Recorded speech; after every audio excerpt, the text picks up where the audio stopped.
being played. They're being played when they told those kind of things. It's like, oh, wow. Hi, everybody.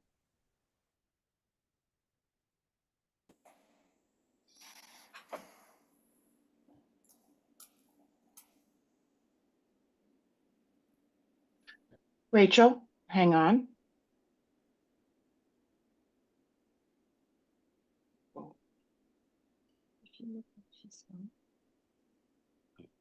I'd like to ask everyone in the call to please go on mute if you're not already.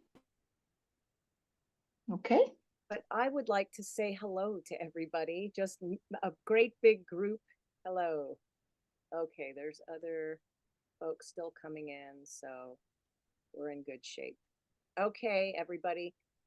In order to be respectful of your time, we're going to go ahead and get started. And those of you who are, those folks who are still to come, we'll just let them join as it happens. And you are at the program that is hosted, I'd say a partnership, the 34th Legislative District Democrats of Washington State and the Center for American Progress in Washington, D.C. We are partnering on this project to bring you an exceptionally relevant, important, and informative program about Project 2025. And so many of you have by now, many of you, if not all of you, have heard about it. However, I think because it is such a huge, comprehensive, wide-ranging and wide-reaching kind of a document, 920 plus pages, there may be things that some of you haven't heard about yet. And that is why I think it's very important to attend these kinds of programs about this plan, to just hear about it. And we also will have some time at the end of this program to ask questions. So if a question comes to you and you want to just have a time at the end to ask it, please write your questions down, because we will have our expert here tell you about it. And so I'd like to introduce, without further ado, Colin Seeberger. He is a senior advisor for communications at the Center for American Progress Action Fund. Prior to joining American Progress, Seeberger held various roles in public affairs and directed issue advocacy campaigns at Young Invincibles. That's a young adult policy and advocacy nonprofit organization. He previously worked at the National Public Affairs team at Berlin Rosen and in the press office of Senator Bob Casey of Pennsylvania. Seeberger also has a background in research, having worked numerous cycles with Grindstone Research. He studied political management with a concentration in strategic communications at George Washington University's Graduate School of Political Management. Graduated with honors from Pace University's Forsheimer Honors College in New York City. He is a native of Dallas, Texas. Go Cowboys. And without further ado, I'm going to hand this over to Colin Seeberger. Let's give him a warm welcome with hands up, since I know everybody's muted, but thank you so much for being here, Colin. Take it away. Thank you, Rachel. It's lovely to be with all of you. I am actually joining you from the battleground of the battleground. I'm currently in Milwaukee, Wisconsin, talking to a few hundred folks tomorrow about Project 2025. So it is great to be touching folks all over the country this week as we are marking this momentous point in our ongoing national conversation. Obviously, the debate, we saw Project 2025 come up last night. And really what we're seeing is the momentum that has been, this is kind of the inflection point of momentum that's being built over the course of the past several months. I am going to go ahead and share my screen. Just one second. Looks like I had to request that, so I think Carla or Rachel, one of you guys are gonna have to. There you go. There we go. Okay. Alrighty. I will show this. And from here, pull that down here. And great. So I'm going to walk through some slides to that really get at two kind of key things. One, I want to talk about the best ways for all of you to talk about Project 2025 and really get a sense for kind of where things stand in terms of the public's perception of this policy program. And then the second half of our conversation, I'm really going to spend some more time digging into, what are the actual implications of the policies that are laid out in Project 2025 and have been espoused by Project 2025's architects. So that way you can kind of better understand how these things would actually impact people in your own community. Okay. So, just an overview on Cap and Cap Action's work on Project 2025. We've really approached this trying to throw all of our institutional resources at this project to let folks know about about this plan. Rachel mentioned this is a 922-page policy book, but it also, and I'll get at this later, is really part of a much larger project by a coalition of more than 110 far-right groups.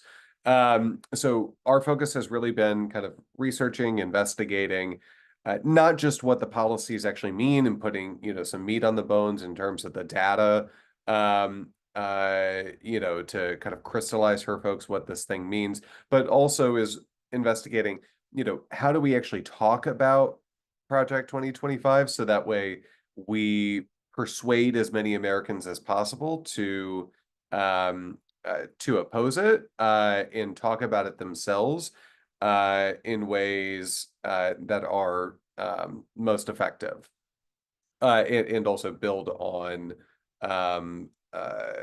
the evidence that we already have about the dangers of this plan.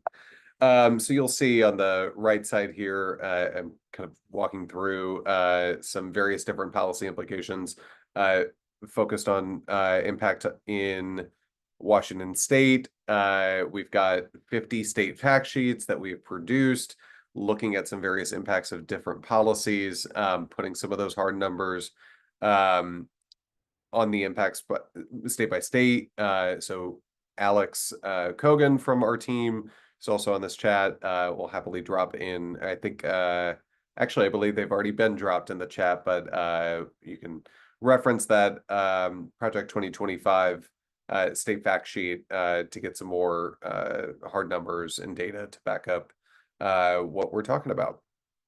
So just to get a sense for kind of where we've come, nobody really knew about Project 2025.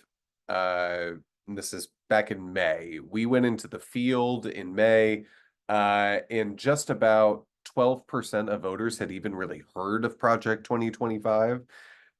Today, that number, the New York Times had a poll out the other day, and that number is up to about 75% of folks. It would nearly about 60% of folks having actually heard a decent amount about Project 2025. And what we've seen is that the coverage of the plan has really exploded over the course of the last several months. We've seen the number of TV mentions of Project 2025 tripled from June to July, when it was already really seeing an increase in June. We saw then a tenfold increase in print coverage in July of Project 2025. And we also saw a real uptick across all social media platforms of the conversation about Project 2025 online. We saw in social media, in just the first 10 days of July, we saw going from June, 70 million views on Project 2025 content, surpassed 700 million in the first 10 days of July. So voters are learning a lot more about Project 2025. Their familiarity with this program has certainly increased, yet we are still at kind of a crucial phase of affecting how people talk about Project 2025, what they actually believe the plan would do, because there's still this kind of elementary, basic level awareness. That said, while a lot more people are familiar with Project 2025, we've also seen opposition to the plan transform remarkably over the course of the last 4 months. I mentioned in May, we went into the field on Project 2025, and we found that actually the plan was only about 2 points underwater. And this is before, you ask people about like, hey, what do you think of all these different policies, right? But just from a basic level, right at the top, what's your opinion of Project 2025? And it was only underwater by 2 points. That has changed remarkably over the summer. Not only do we have about 6 to 7 times more people in the country actually being aware of Project 2025, but the plan's opposition has skyrocketed. A majority of Americans oppose Project 2025, and yet we've seen zero growth in terms of favorability towards the plan. Really underscores how the architects of this program, they don't really have a strategy. They didn't really have a strategy to grow support, to provide air cover for their plan. It's left a huge opening for Democrats and progressives to go on offense against this thing, and really give the American people, kind of crystallize for them and define for them what Project 2025 really is all about. So there's a few things that I've included in here, as you are, say, you're knocking on doors, you're talking to family members, you're pushing out content online, through your own personal channels, what have you. There's kind of a few things to keep in mind in terms of how we're talking about Project 2025 and how we shouldn't talk about Project 2025. It's really, really critical that Project 2025 has to represent something new. It can't just be that Project 2025 is a long laundry list of extreme conservative ideas, far right ideas, that these folks have been pushing for decades. That can't be the message that we take to people. And the reason why that is because they'll think, hey, they've been talking about doing these things for several decades. They've not happened, right? And so this has to present a new threat, a novel threat. And the way to do that is to talk about how the plan basically creates a whole new permission structure in order to enact those ideas. It does so by, it has a new plan to take control by gutting our system of checks and balances, in order to consolidate power in the president and enable them to actually enact more of these far-right ideas. Some of the things that we found are the most effective ways at getting through to the public that these things actually could happen. While they're strongly opposed to Project 2025's ideas, there is a gap between being opposed to them and actually thinking that they'll happen. And what our research has found is that some of the most effective ways to talk about convey to folks that this actually is an urgent threat that they should take seriously is talking about the plan to gut checks and balances, but it's also, excuse me, it's also talking about how many of Project 2025's ideas are already taking root in the states. We see this obviously in the abortion policies across, a ton of states under MAGA control, but Project 2025 also makes book banning a federal priority and actually promotes criminalizing librarians who allow students to acquire banned books. This is like straight out of policies that we've seen both in Florida and Texas and elsewhere. States already kind of moving on. And so the more that we can do to create some synergy between Project 2025 and what's already happening in states under MAGA control, provides some kind of further validity to the idea that this dangerous project actually could come to life. Speaking of that, we're actually going to be releasing a piece tomorrow looking at a number of different Project 2025 ideas that have already taken root in the states. So please feel free to check out our websites, americanprogress.org and americanprogressaction.org to get more information. Just one second. I apologize. I've been speaking all day, so and traveling all day. So okay. So I wanted to just level set with folks, though, that the reason it's important for us to follow all of that messaging that I was just talking about is because if you just actually send people information in terms of how Heritage Foundation, kind of the leading organizer behind Project 2025, presents to the public what this plan is, it actually really is about breaking even, and is kind of not actually compelling to folks. It's not creating that sharp divide between what we're seeing the American people say now in terms of their strong opposition. So and that even includes when we're talking about things like referencing the people who put this program together. Many of them are former Trump administration officials, and they're advancing conservative policy. So like conservative, the definition of conservative or the brand of conservative ideas is itself not enough to actually move the persuadable voters that we need to. So we also, in addition to, kind of figuring out how best to talk about Project 2025, we also examined how the public responded to a range of different policy ideas. I think we tested like close to 30 or so. And what we actually found was there was strong opposition to pretty much the full suite of Project 2025 ideas, save for, a few ones. But, we saw, the pocketbook stuff continues to be very strong, but so too are,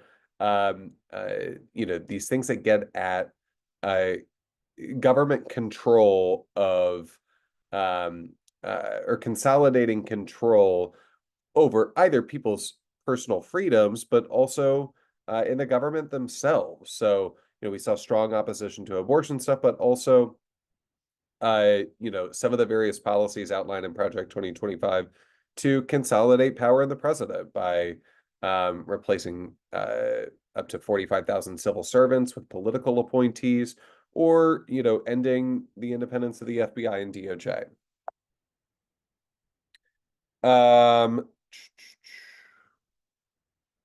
Like I said, opposition is still soft. Still need to be emphasizing, gutting systems of checks and balances.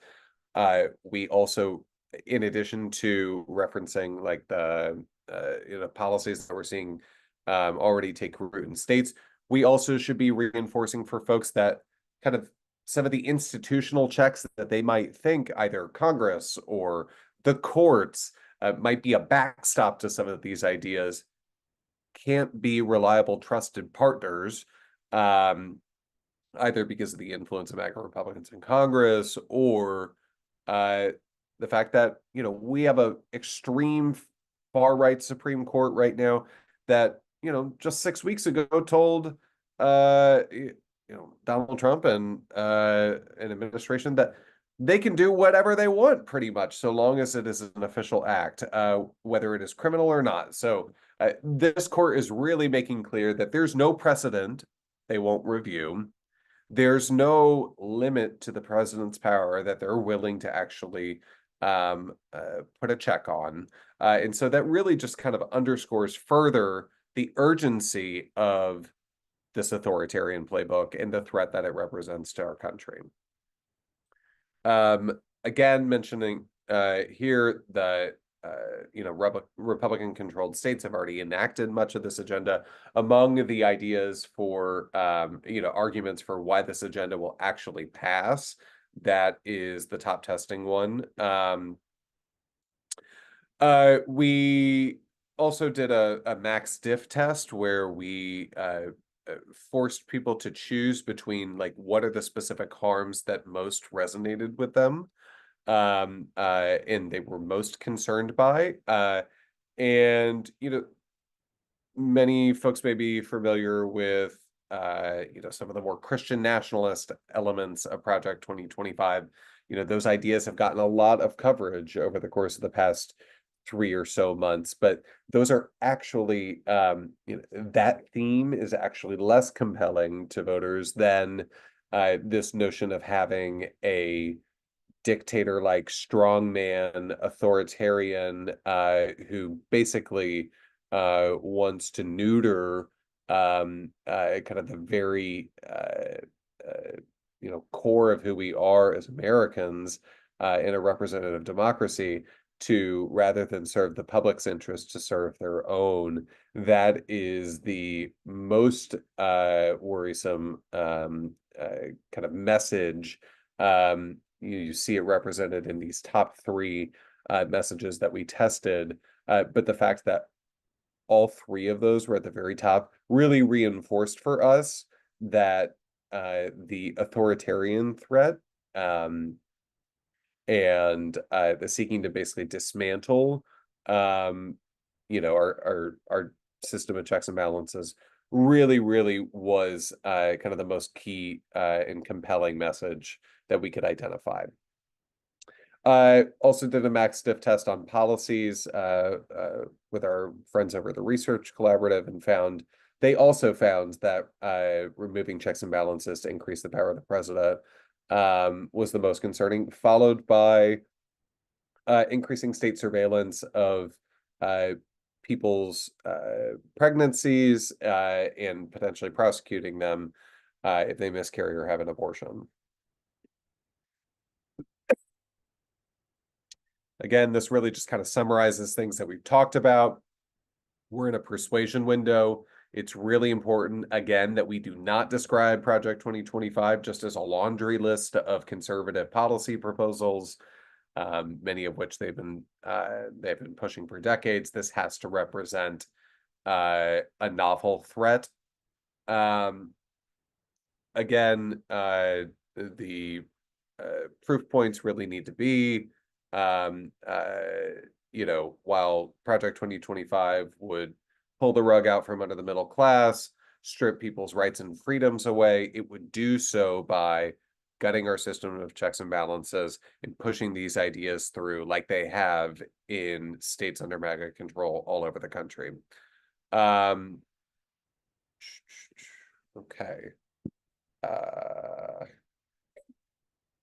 This is really kind of getting at kind of the 3 core arguments that Democrats are really trying to emphasize throughout the course of this election cycle, both the democracy threat, the takeover, taking away our rights, namely abortion rights this cycle, and 3, like I said, pulling the rug out from under the middle class, those pocketbook and economic arguments, and this message of wanting total control, we really see is kind of a key way to hit all of those core three issues: democracy, abortion, and threats to the middle class. It's a way to emphasize all of those attacks, while doing so with one coherent message.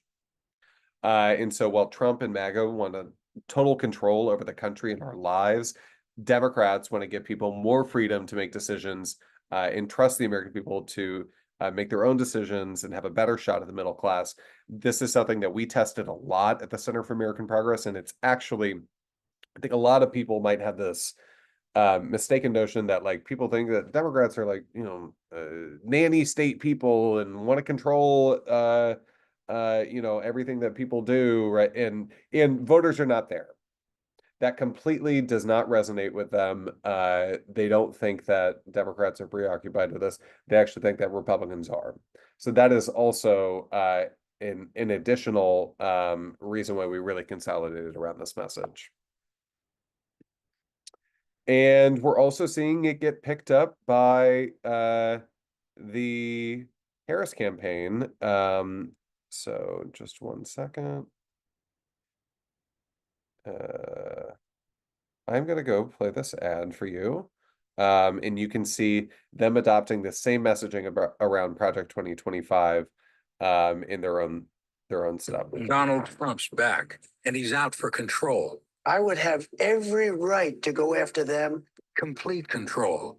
I will wield that power very aggressively. And he has a plan to get it. Detailed plans for exactly what our movement will do. It's called Project 2025, a 922-page blueprint to make Donald Trump the most powerful president ever, overhauling the Department of Justice, giving Trump the unchecked power to seek vengeance, eliminating the Department of Education, and defunding K-12 schools, requiring the government to monitor women's pregnancies, and severe cuts to Medicare and Social Security. Donald Trump may try to deny it, but those are Donald Trump's plans. Well, revenge does take time. I will say that.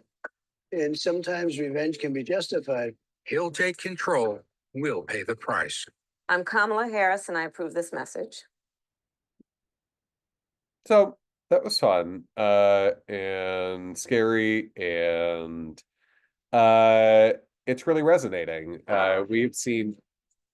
I'm so Out sorry. here 1 second. in the wide open spaces, we are reminded of the values we share, a commitment to community.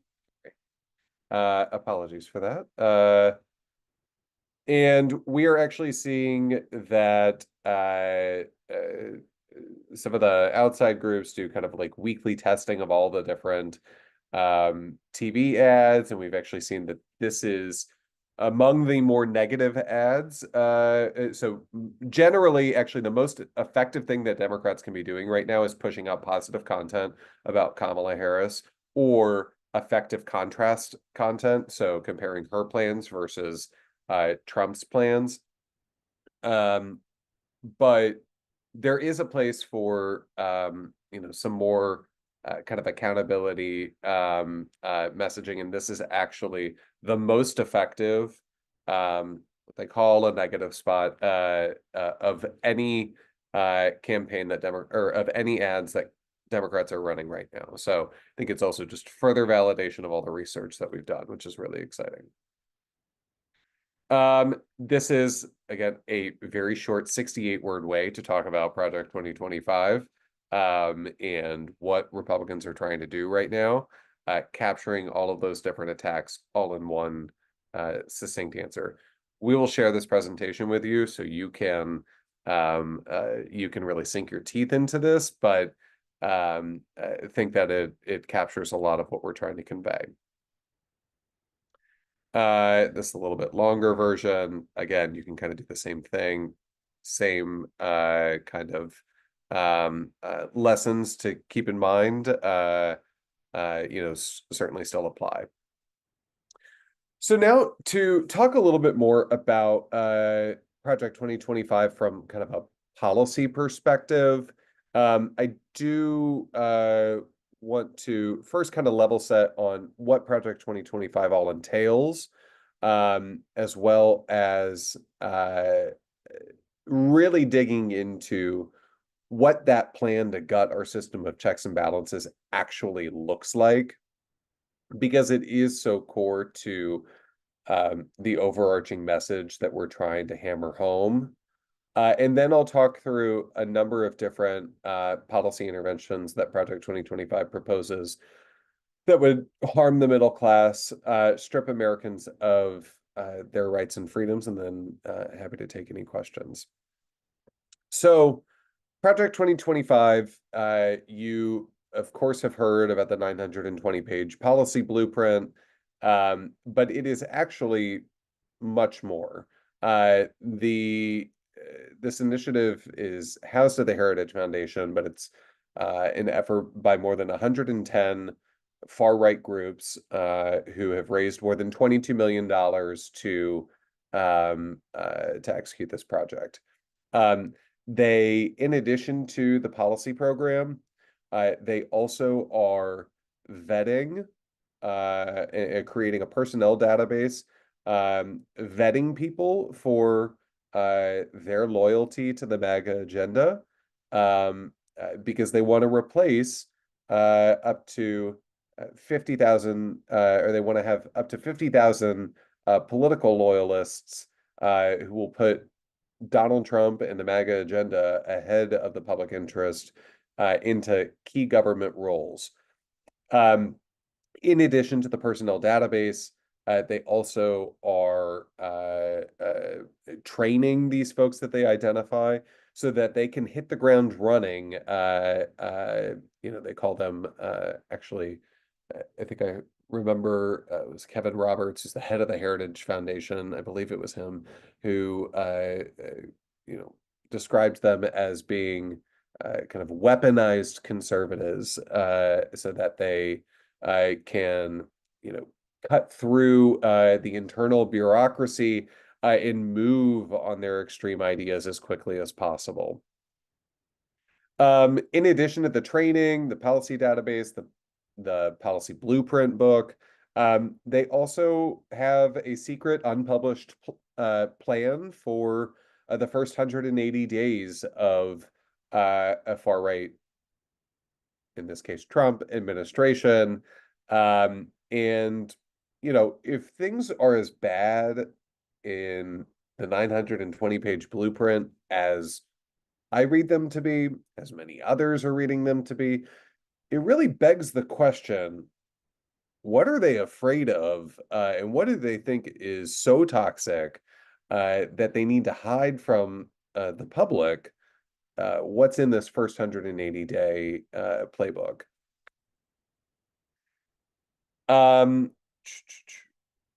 One other thing I'll just add here, the Heritage Foundation has put out these kind of Mandate for Leadership series policy, manifestos since about 1980, when Ronald Reagan first ran for the White House. And what we see, there's two things to keep in mind here. One, we've never seen kind of the most influential right-wing policy group embrace authoritarianism like they have in Project 2025. But we should also be terrified by the fact that if you look at since Ronald Reagan, when Republicans have won the presidency, those Republican presidents, including Donald Trump, have actually gone on to enact about 2/3 to 75% of the ideas that are outlined in the Mandate for Leadership books that they have put out for many, many years. In 2017, Donald Trump actually implemented 64% of the policy proposals that Heritage had outlined in its 2016 Mandate for Leadership policy platform. So we're taking a big gamble, given the extreme nature of this program. If Donald Trump has the keys to the car and can implement, 2/3 of the policy ideas in Project 2025, is pretty scary. So I mentioned I wanted to spend some time talking through this gutting our system of checks and balances. It's really kind of putting this authoritarian playbook into action. one of the really key ways that he would do this is by, mentioned this on the last slide, with what Heritage is doing to vet these folks. But he has a policy called Schedule F. This is an idea that Donald Trump actually tried to implement in 2020.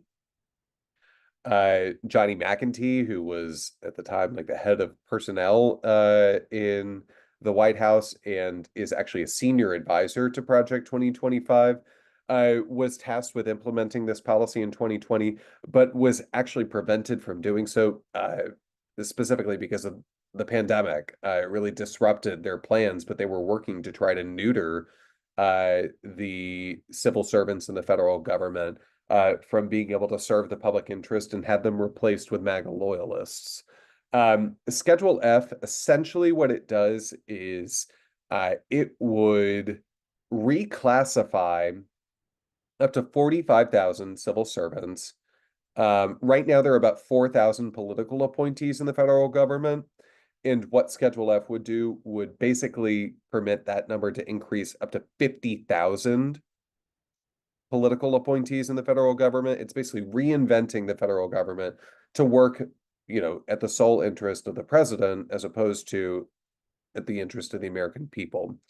And what Schedule F would do is reclassify those about 45,000 civil servants. These are people who are like lawyers at the Department of Justice, who are scientists at the FDA, are climate scientists at the EPA, so on and so forth.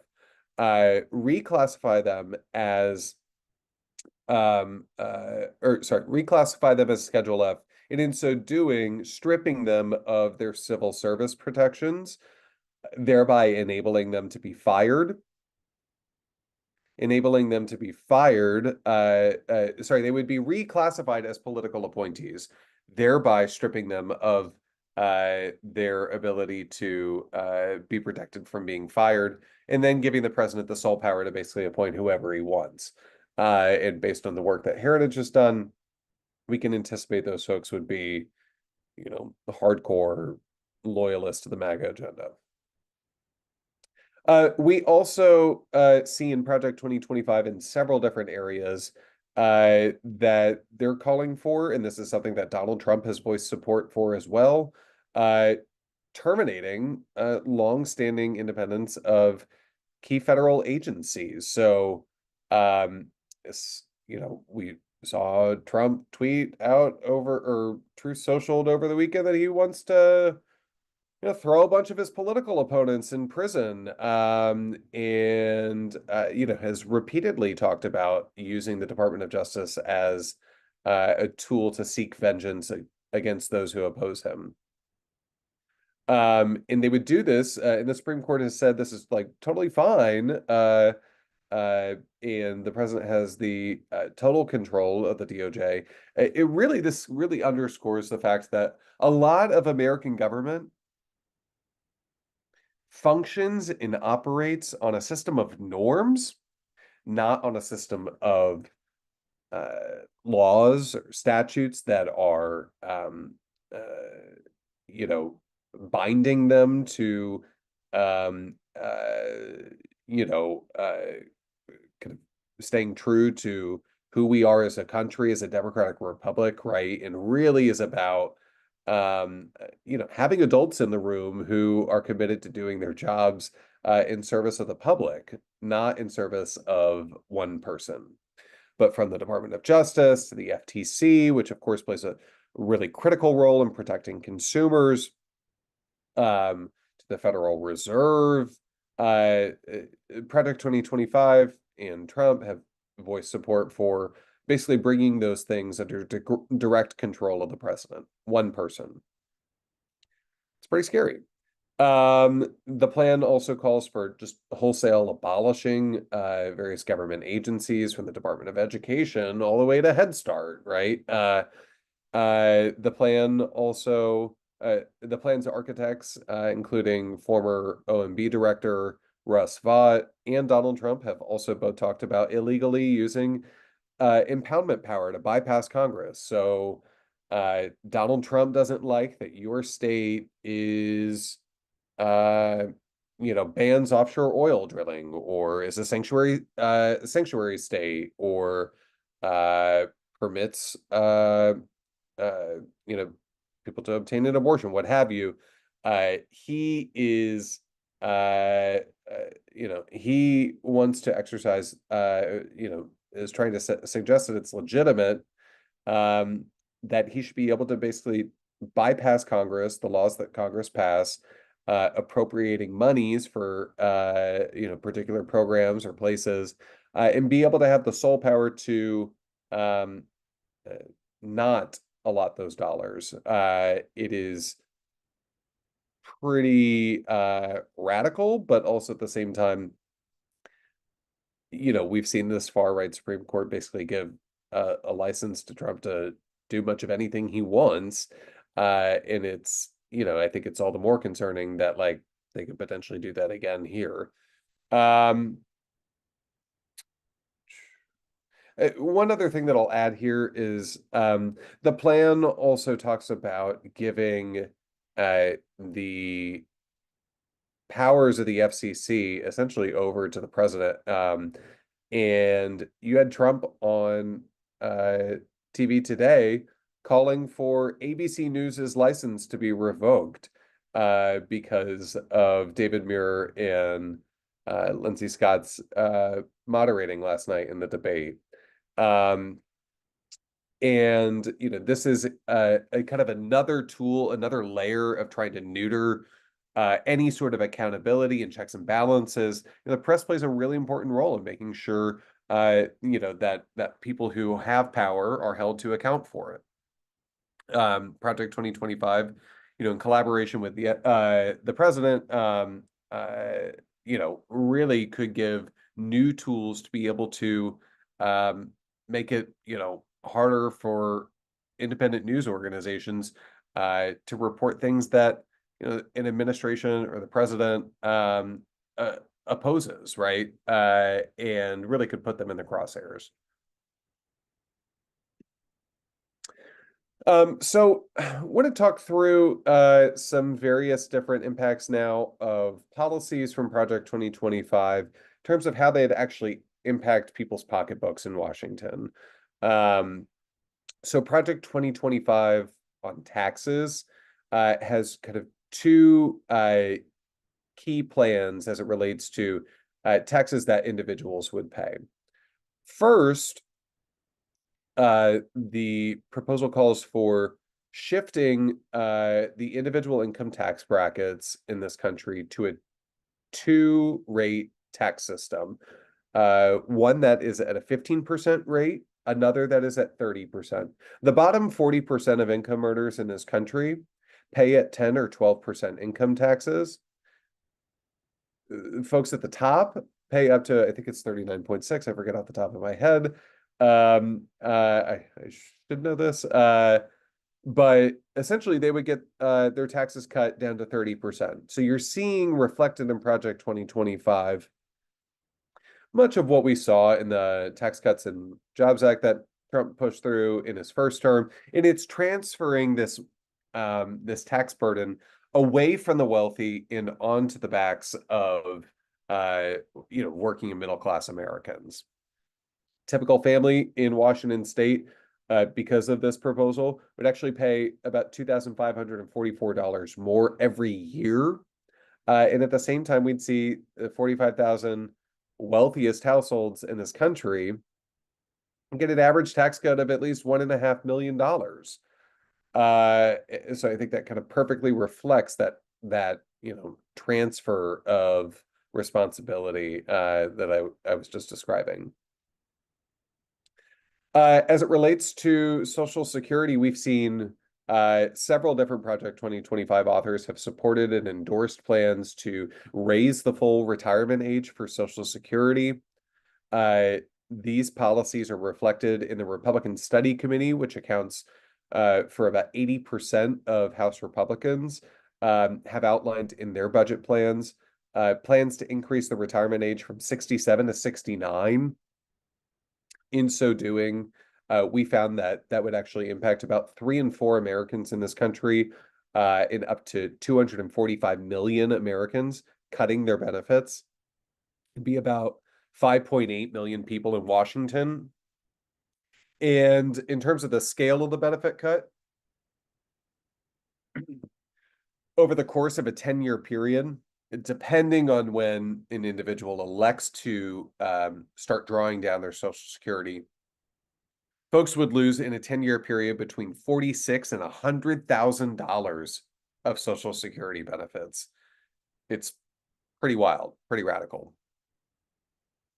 On healthcare, we, Donald Trump wants to distance himself from Project 2025, so he has some concepts of a plan that he would do on healthcare, it seems. But I think if past is prologue, and they're saying right now that they're going to do the same things, we should take them at their word. And that is, really kind of modeling exactly the same kind of plan that they pushed in 2017 when they were trying to repeal and replace the Affordable Care Act. And that is putting strict caps on funding for Medicaid, basically ending the federal state partnership and federal state guarantee to fund Medicaid, by saying the federal government is going to give you X pot of money. It has zero regard for what healthcare spending under Medicaid actually looks like. So say a pandemic happens and Medicaid has to spend a whole bunch of money in order to provide people the care that they need. States could be left out high and dry, either having to take on all of these excess costs, or more likely having to kick people off the program. 1, 2, deny people coverage of particular services. That's especially true for costly healthcare services, thinking long-term care for seniors on Medicaid, or individuals who are not seniors but have disabilities who require long-term care, or home and community-based services that are especially more expensive. But the plan also, in addition to putting those strict caps on Medicaid funding, it also calls for kicking hundreds of thousands of people in Washington state off of their Medicaid coverage, solely because they don't have an offer of affordable coverage through an employer. So we could see, again, 200,000 people in the state could lose their coverage. Most of these people are like hardworking people. They just are low income, and again, don't have an offer of employer-sponsored coverage.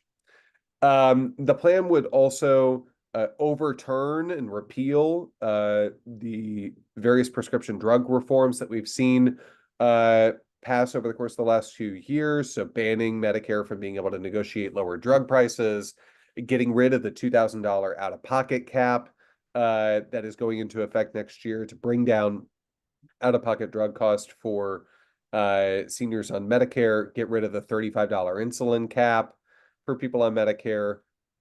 And what we would see is that would actually increase the cost of prescription drugs on average for seniors on Medicare Part D by about $450 to $500 a year nationally. I can pull some state numbers on this for you guys and send that over. Alex, if we can just jot down a note, I can send over the specific numbers for Washington State after this presentation. But yeah, exactly the opposite direction of where people are trying to go. The plan calls for eliminating the Head Start program, which serves exclusively kids from families who are living in poverty. It would end childcare for about over 14,000 low-income Washingtonians, forcing families to have to shell out $12,000 a year, probably more in the Seattle region, in order to be able to afford childcare tuition. Very unlikely, obviously, they'd be able to do that, given that these are families who live in poverty. You can see about at least 134,000 Washingtonians, relative to the Biden-Harris administration's SAVE plan, have to shell out more than $2,700 more a year for their student loans. This is depending on kind of the type of degree that they took out debt in order to be able to finance. The plan calls for eliminating the Department of Education as well as phasing out the Title I program entirely. This is the primary source of federal education funding for students who low-income students, and would completely eliminate that program. And the reason they do that is because they want to use those funds to give people private school vouchers. And in so doing, they would eliminate nearly 2,500 teaching positions in Washington State, which serve more than 42,000 students. Finally, the plan also calls for limiting the number of Americans who'd be eligible for overtime and making it harder for them to get compensated for overtime work. They do this through a number of different ways, including limiting the types of compensation that count toward overtime pay eligibility. And if they ended up actually going back to reversing the Biden administration's overtime rules and implementing the Trump policy, 4.3 million fewer Americans would actually be eligible for overtime, including tens of thousands of people in Washington. The plan also, moving beyond the middle-class pocketbook stuff, also really is a direct assault on our rights and freedoms. It would effectively ban abortion nationwide by granting legal rights to fetuses and unborn fetuses and embryos, essentially making fertility care like IVF practically impossible, and making abortion illegal. It would also pretty much put the main form of abortion care in this country, where about 2 in 3 people obtain an abortion through medication abortion, make medication abortion pretty much impossible by preventing the mailing of medication abortion using the Comstock Act. This is a 1870s law that prohibits the mailing of quote unquote obscene materials. And it would do that not just, potentially giving Trump bureaucrats the ability to mine through people's mail, but it would also make it harder for the drug makers themselves to get mifepristone to market, disrupting their logistics.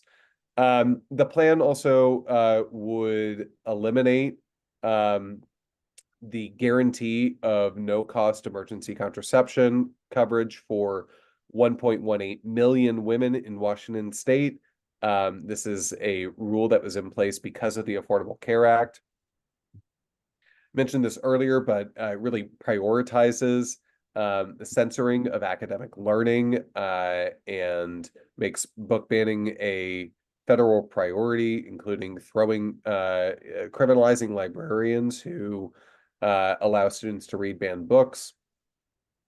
It really turns back the clock on our anti-discrimination legal backdrop, so makes it not just actually calls for explicitly ignoring anti-discrimination protections, particularly those against the LGBTQI plus community, but it also would effectively make it so much more challenging to bring a anti-discrimination lawsuit, and then also really neuters the ability of the EEOC to actually track anti-discrimination lawsuits as it relates to the workplace. Hey, we have about 5 more minutes just to.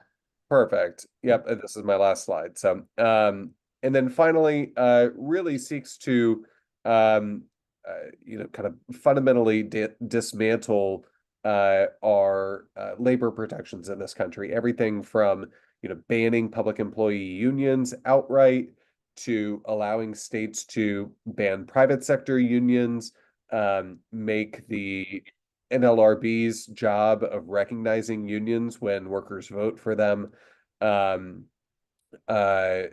basically completely gutted through the NLRB's general counsel role, and then also jeopardizes workers' contracts as they exist right now and makes it harder for workers who are collectively bargaining to obtain better contracts in the future.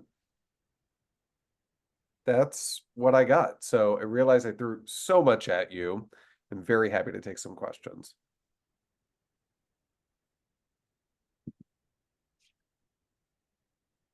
Is just a question for Carla.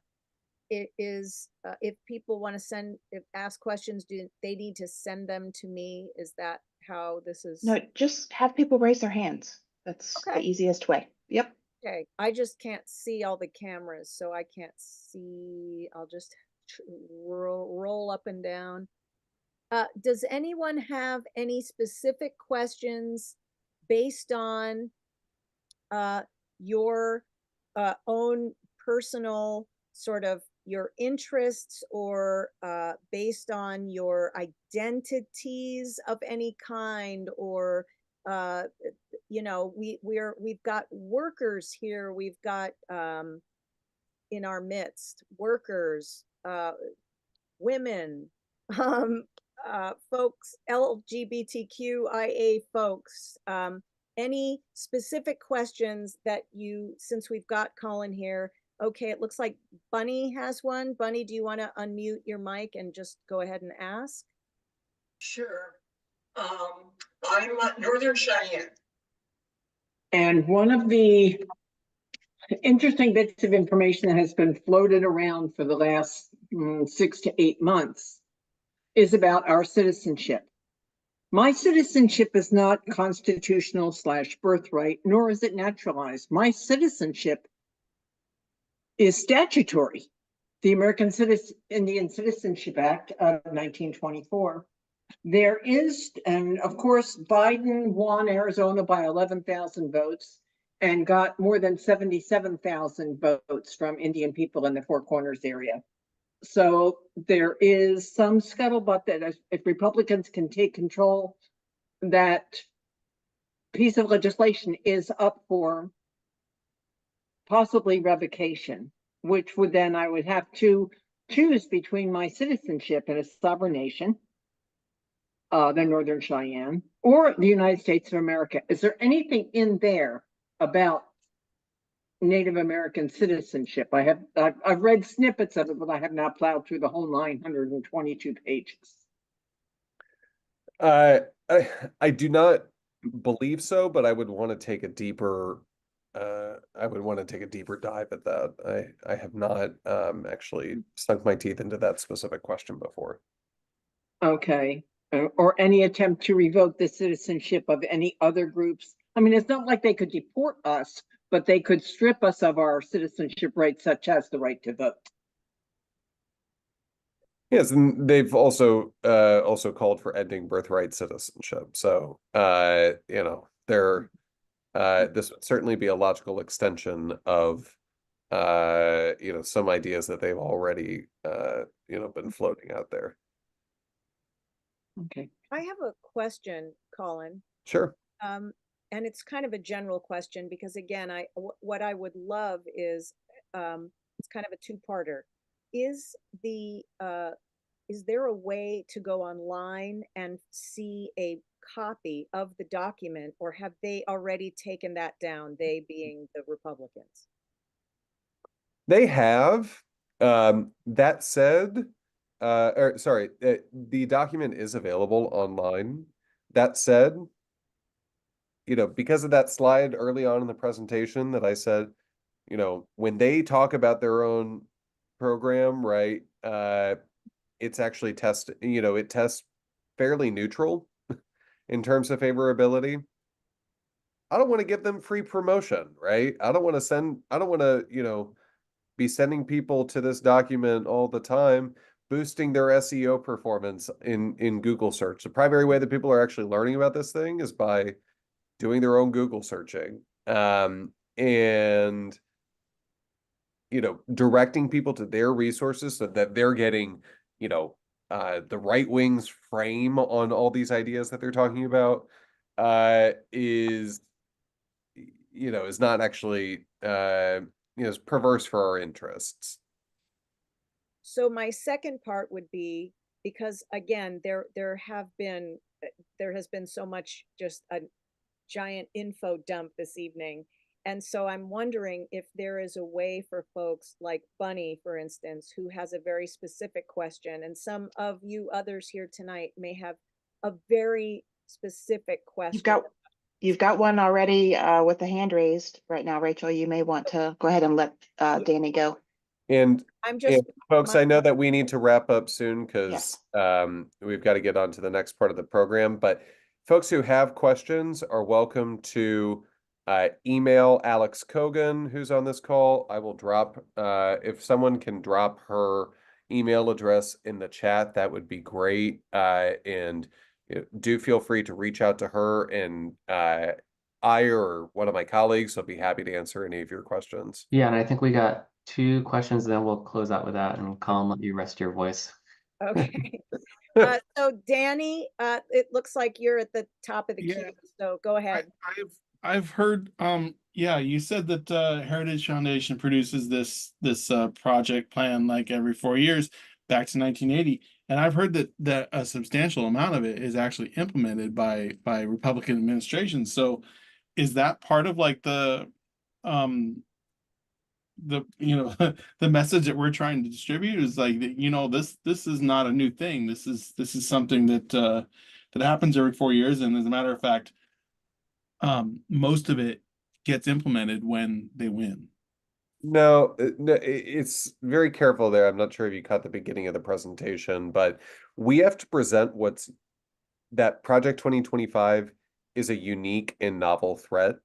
We do that by describing it as an authoritarian playbook that seeks to gut our system of checks and balances. While Heritage has put out policy, and other think tanks have put out policy manifestos for a long time, we've never actually seen kind of the most influential policy group on the right, and most influential policy group with Donald Trump, openly calling for, essentially dissolving our democracy and turning it into, a Viktor Orban style autocracy. And we heard how the guy talked about Viktor Orban last night, right?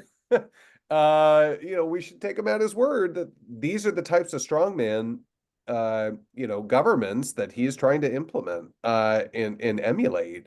And that's really captured what's in Project 2025. Yes, we know Donald Trump has proven in his own governance that he would implement, the overwhelming majority of policies that are outlined in these types of plans. But what's different is the nature of the actual policies that they're describing in this document. Thank you. Got it. Thank you. Ellen, go ahead. I see your hand. Hi, thank you, Colin. And my first question is the surveys that you referred to, the numbers that you gave about the responses. What was your overall, what were the demographics that you used for that? Where did you conduct the surveys? How many people were you asking? I'm just curious. Yeah, so these are all national surveys. They were conducted, some by the Center for American Progress, some by the Research Collaborative, some by the Hub Project, some by the latest that we saw in the chart that I outlined was conducted by End Citizens United, actually just came out today. And that was conducted kind of middle of last month. I offhand mentioned a New York Times survey that was released this past weekend, talking about Project 2025 and the public's awareness.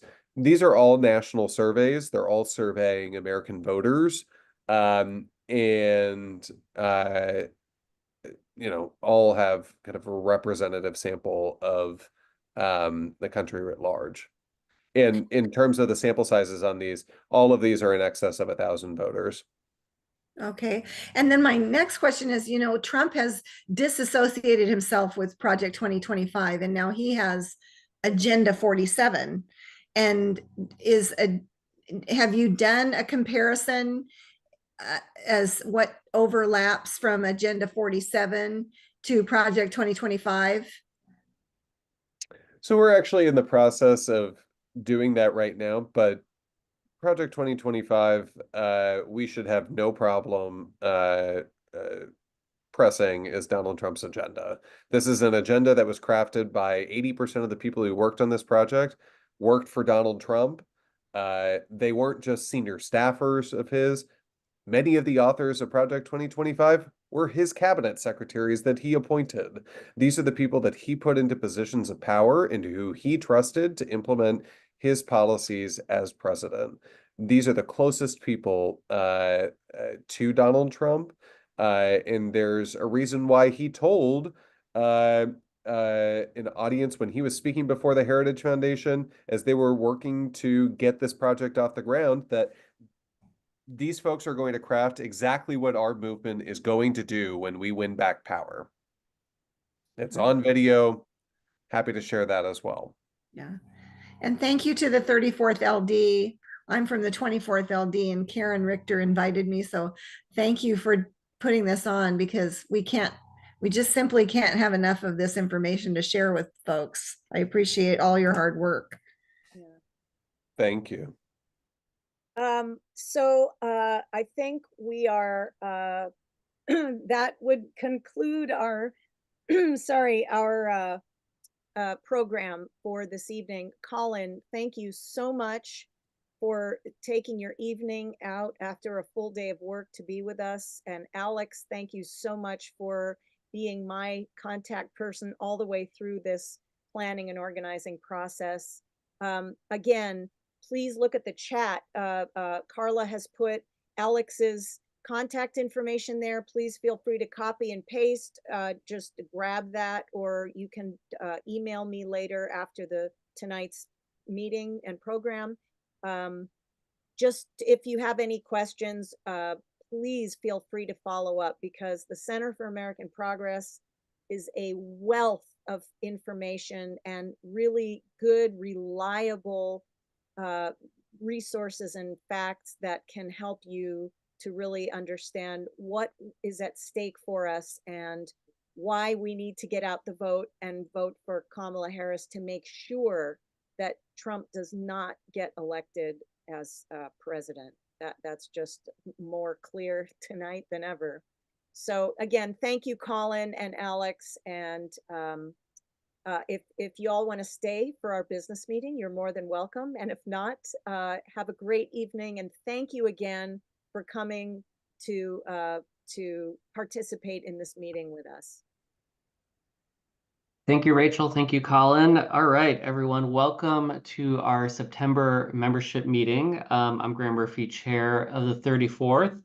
I'm officially calling our September 2024 meeting of the 34th District Democrats to order at 6:43 p.m. Couple of notes of appreciation before we get too far into it. I just want to thank Lisa Dawson for putting together our picnic this past weekend. Really great to see folks out there at Lincoln Park in one of the few last days of summer. I also want to thank Rachel, Gina Top, and Carla Rogers for helping to coordinate the debate watch party last evening and getting the word out. We had a full house, and thanks to the staff at Mission for bearing with us as we totally overtook the restaurant. And it was a wonderful night. I mean, I don't think I slept. I'm still tired from just reading all of the great news that came out of that. The vice president really conducted a masterclass in debating Trump. I think that was the best debate anyone has had against him to date. And with that said, there is more work to do. We're beginning of the home stretch. So more work to do, more doors to knock on. And at our next meeting in person, we will have our materials for PCOs to get out there and make sure that we elect Democrats up and down the ballot. Here's our agenda for this evening. we have, in addition, we just heard about Project 2025. We have some initiatives here in the state of Washington, as we've talked about, that are super detrimental to our state if they pass into initiatives into causes that are extremely important to us as Democrats, and to the citizens of Washington State at large. I've invited Calvin from the campaign Defend Washington campaign, which is the umbrella organization, to share talking points and how we can knock on doors and make sure our neighbors vote against these disastrous initiatives. But so that's the agenda. Is there any discussion on the agenda? May I have a motion to adopt the agenda as presented? I make a motion to adopt the agenda. Right. Is there a second? I'll second. Danny Pinsker. All right. Is there any objection to the adoption of the agenda? Any objection? All right. Hearing no objections, the motion passes by unanimous consent. And then the minutes were previously sent to PCOs and members on Sunday. Are there any corrections to the minutes from our August 14th meeting? Any objections? Oh, sorry. Any amendments? All right. May I have a motion, please, to adopt the minutes? So moved, Rachel. All right. Is there a second?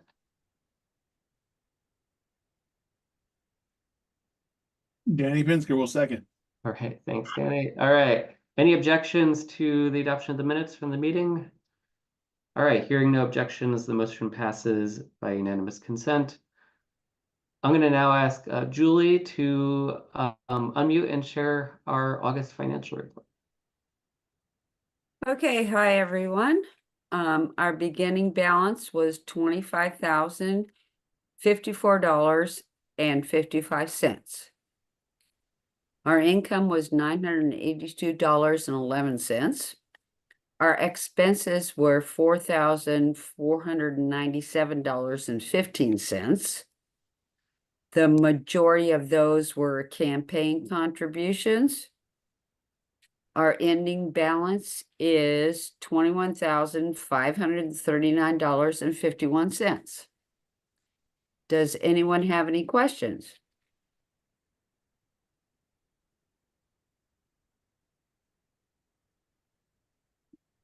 All right. No questions. Okay. Thank you, Julie. Thank you. All right. I'm now going to turn things over to Steve to talk about our upcoming outreach events, and I think the final ones for 2024. Graham, Yeah, do we need to do a land acknowledgement? that's next. Oh, okay. Yeah, it's on the agenda. Steve? Yeah, first I'd like to thank everybody who's come out to help us at the festivals and parades and stuff so far this year. We got 3 more events and finish off the year here in September. First off, this coming weekend we'll have a unit at the South Park Fiestas Patrias Parade. That's on the 14th, and it goes from 10 to 12. Try to be there by 10, but by 9:30, we're going to meet up at the Seymour Health Center's administration building. It's basically Henderson Avenue, South Henderson Street and 12th Avenue South. And then the following weekend on the 21st, we will be we'll have a booth at the Beery and B-Town Fiesta. We'll be joining up with the 33rd District Democrats. So we'll have the shifts throughout the day. So please consider coming out and helping us. And then finally on September 28th, we're going to do another work party on our adopted street.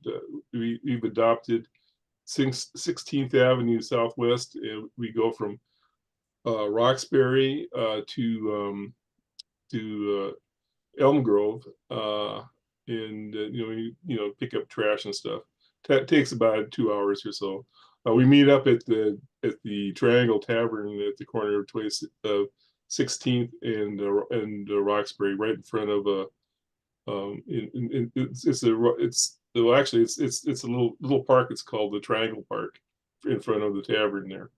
So anyway, so yeah, so we'll be meeting up at 1 o'clock there in the afternoon. So and anyway, if you have any questions, you can go ahead and email me at outreach@34dems.org. So thank you. Thank you, Steve. Yeah, so please sign up for these. They're in the weekly emails. The South Park Parade is one of my favorites. And I would encourage you to come at 9:30 in March. And I think Steve was underselling the Adopt-A-Street. It's not just picking up trash, it is great conversation along the way and exercise too. So I really enjoy doing that. All right, Rachel, I'm going to turn things over to Rachel Glass to share our land acknowledgement. Thanks, Graham. Wait, I'm not on mute, right? Okay, thank you. On behalf of the 34th LD Democrats, I acknowledge the land on which we stand today as the traditional home of the Coast Salish and Duwamish people, the traditional home of all tribes and bands within the Suquamish, Tulalip, Snoqualmie, Puyallup, and Muckleshoot nations. Without them, we would not have access to this gathering or to this dialogue. I ask that we take this opportunity to thank the original caretakers of this land on which we live and work, who are still here. And as part of the 34th Dems commitment to walking the walk, of taking action that goes beyond simply a verbal land acknowledgement, we're offering ways that you can take action with us. Hang on, somebody was in the meeting. We are offering ways that you can take action with us by donating to organizations that benefit Indigenous communities in our district and across our country. So this evening, the organization that I would like to highlight tonight is Chief Seattle Club, and I can put that link into the chat. I would love, please consider your one-time or monthly donation to this Indigenous-led organization as a way to solidify your commitment to the advocacy of our Indigenous neighbors and to deepen the significance. Okay, just give them to them. Who gives a shit? I'm fucking sick of it. Hang on, Carla, do we want to, are you on mute, Carla? Yeah. Okay. So thank you, everybody. Thank you for helping to deepen the significance of our land acknowledgement. Thank you, Rachel. I'm now going to turn things over to our second vice chair, Georgian Crawley, to help us commemorate today. Thanks, Graham. So today being Patriot Day, it's not only about honoring those who lost their lives, but also to reflect on the bravery, resilience, and sacrifice that has defined our nation ever since. 23 years ago, our country was shaken to its core. We witnessed immense loss and horror, and in the face of it all, also experienced incredible strength of the American spirit. We owe it to those who lost their lives, to their families, and to future generations to keep the memory of this day alive, to remember the value of each human life and the dreams and stories that were never finished. In remembering the lives lost, we also honor the courage of those who rushed toward the danger. The heroism of the first responders will forever be etched in the history of this country as they showed us the true definition of selfless service. They illustrated the importance of rising to the occasion when our collective humanity is called upon. As an Army veteran myself, I believe that we also should never forget the many brave people of our armed forces who, even today, are inspired by the memory of this day to answer the call to serve, many making the ultimate sacrifice in defense of our freedom and safety. For these last 23 years and beyond, they've borne the burden of wars abroad in addition to those that follow when they return home. Today, we all honor their service, their bravery, and the sacrifices they and their families have made for our country. In the 2 decades since this attack, America has continued to face challenges at home and abroad. If we're to overcome these, it helps to use days like today to remember the unity we experienced in the weeks and months following.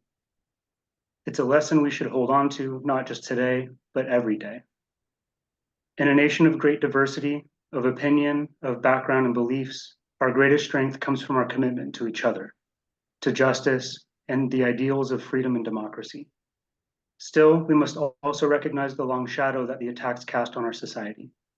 As we've worked to protect our nation, we've also faced difficult questions about our rights, our security, and our responsibilities to one another. Many people experienced and still experience racism and violence fueled by ignorance and hatred stemming from the fear in the attack's aftermath. As we work for a more perfect union, we cannot allow fear to define us. Instead, we must uphold the values of equality, compassion, and understanding. We are not the same country we were in 2001, but we are stronger in many ways. Countless people work day in and day out to ensure we continue to improve ourselves. Our resolve, our capacity for empathy, and our determination to build a better future must be unshaken. So as we commemorate the events of that day, let us renew our commitment to continue the work of healing, of coming together, and of remembering that our shared humanity is what binds us.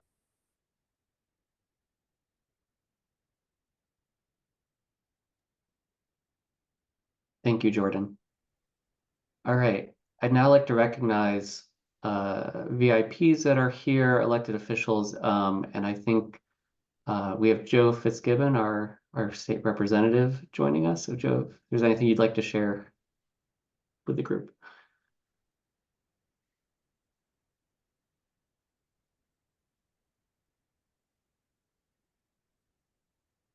Unless he left. Or All is right. he mute? He maybe stepped away. He's still here. All right. Well, we'll move on. All right. We are coming up on election, and we need more and more folks out there knocking on doors, making sure that we get out the vote in these last, what is it, around 50 plus days remaining in this election. Ballots drop mid-October here in King County. And I'm so grateful that we continue to have some awesome PCO recruitment. We have folks here today that are ready to join us as PCOs. So I'm gonna ask them to unmute and present themselves tonight and share a few words about why they want to be a PCO. I'm going to start with Betsy Bruce. Hello. I am, I guess, why did I want to be a PCO? Let's see. I've been politically active for my whole adult life and was really inspired by my late father, who was a government teacher and involved with the Democrats in Iowa, where I grew up. So I've recently retired from a high-tech learning and development job and have a little bit more time on my hands. So I'm looking for productive ways to give back. So this is one of them.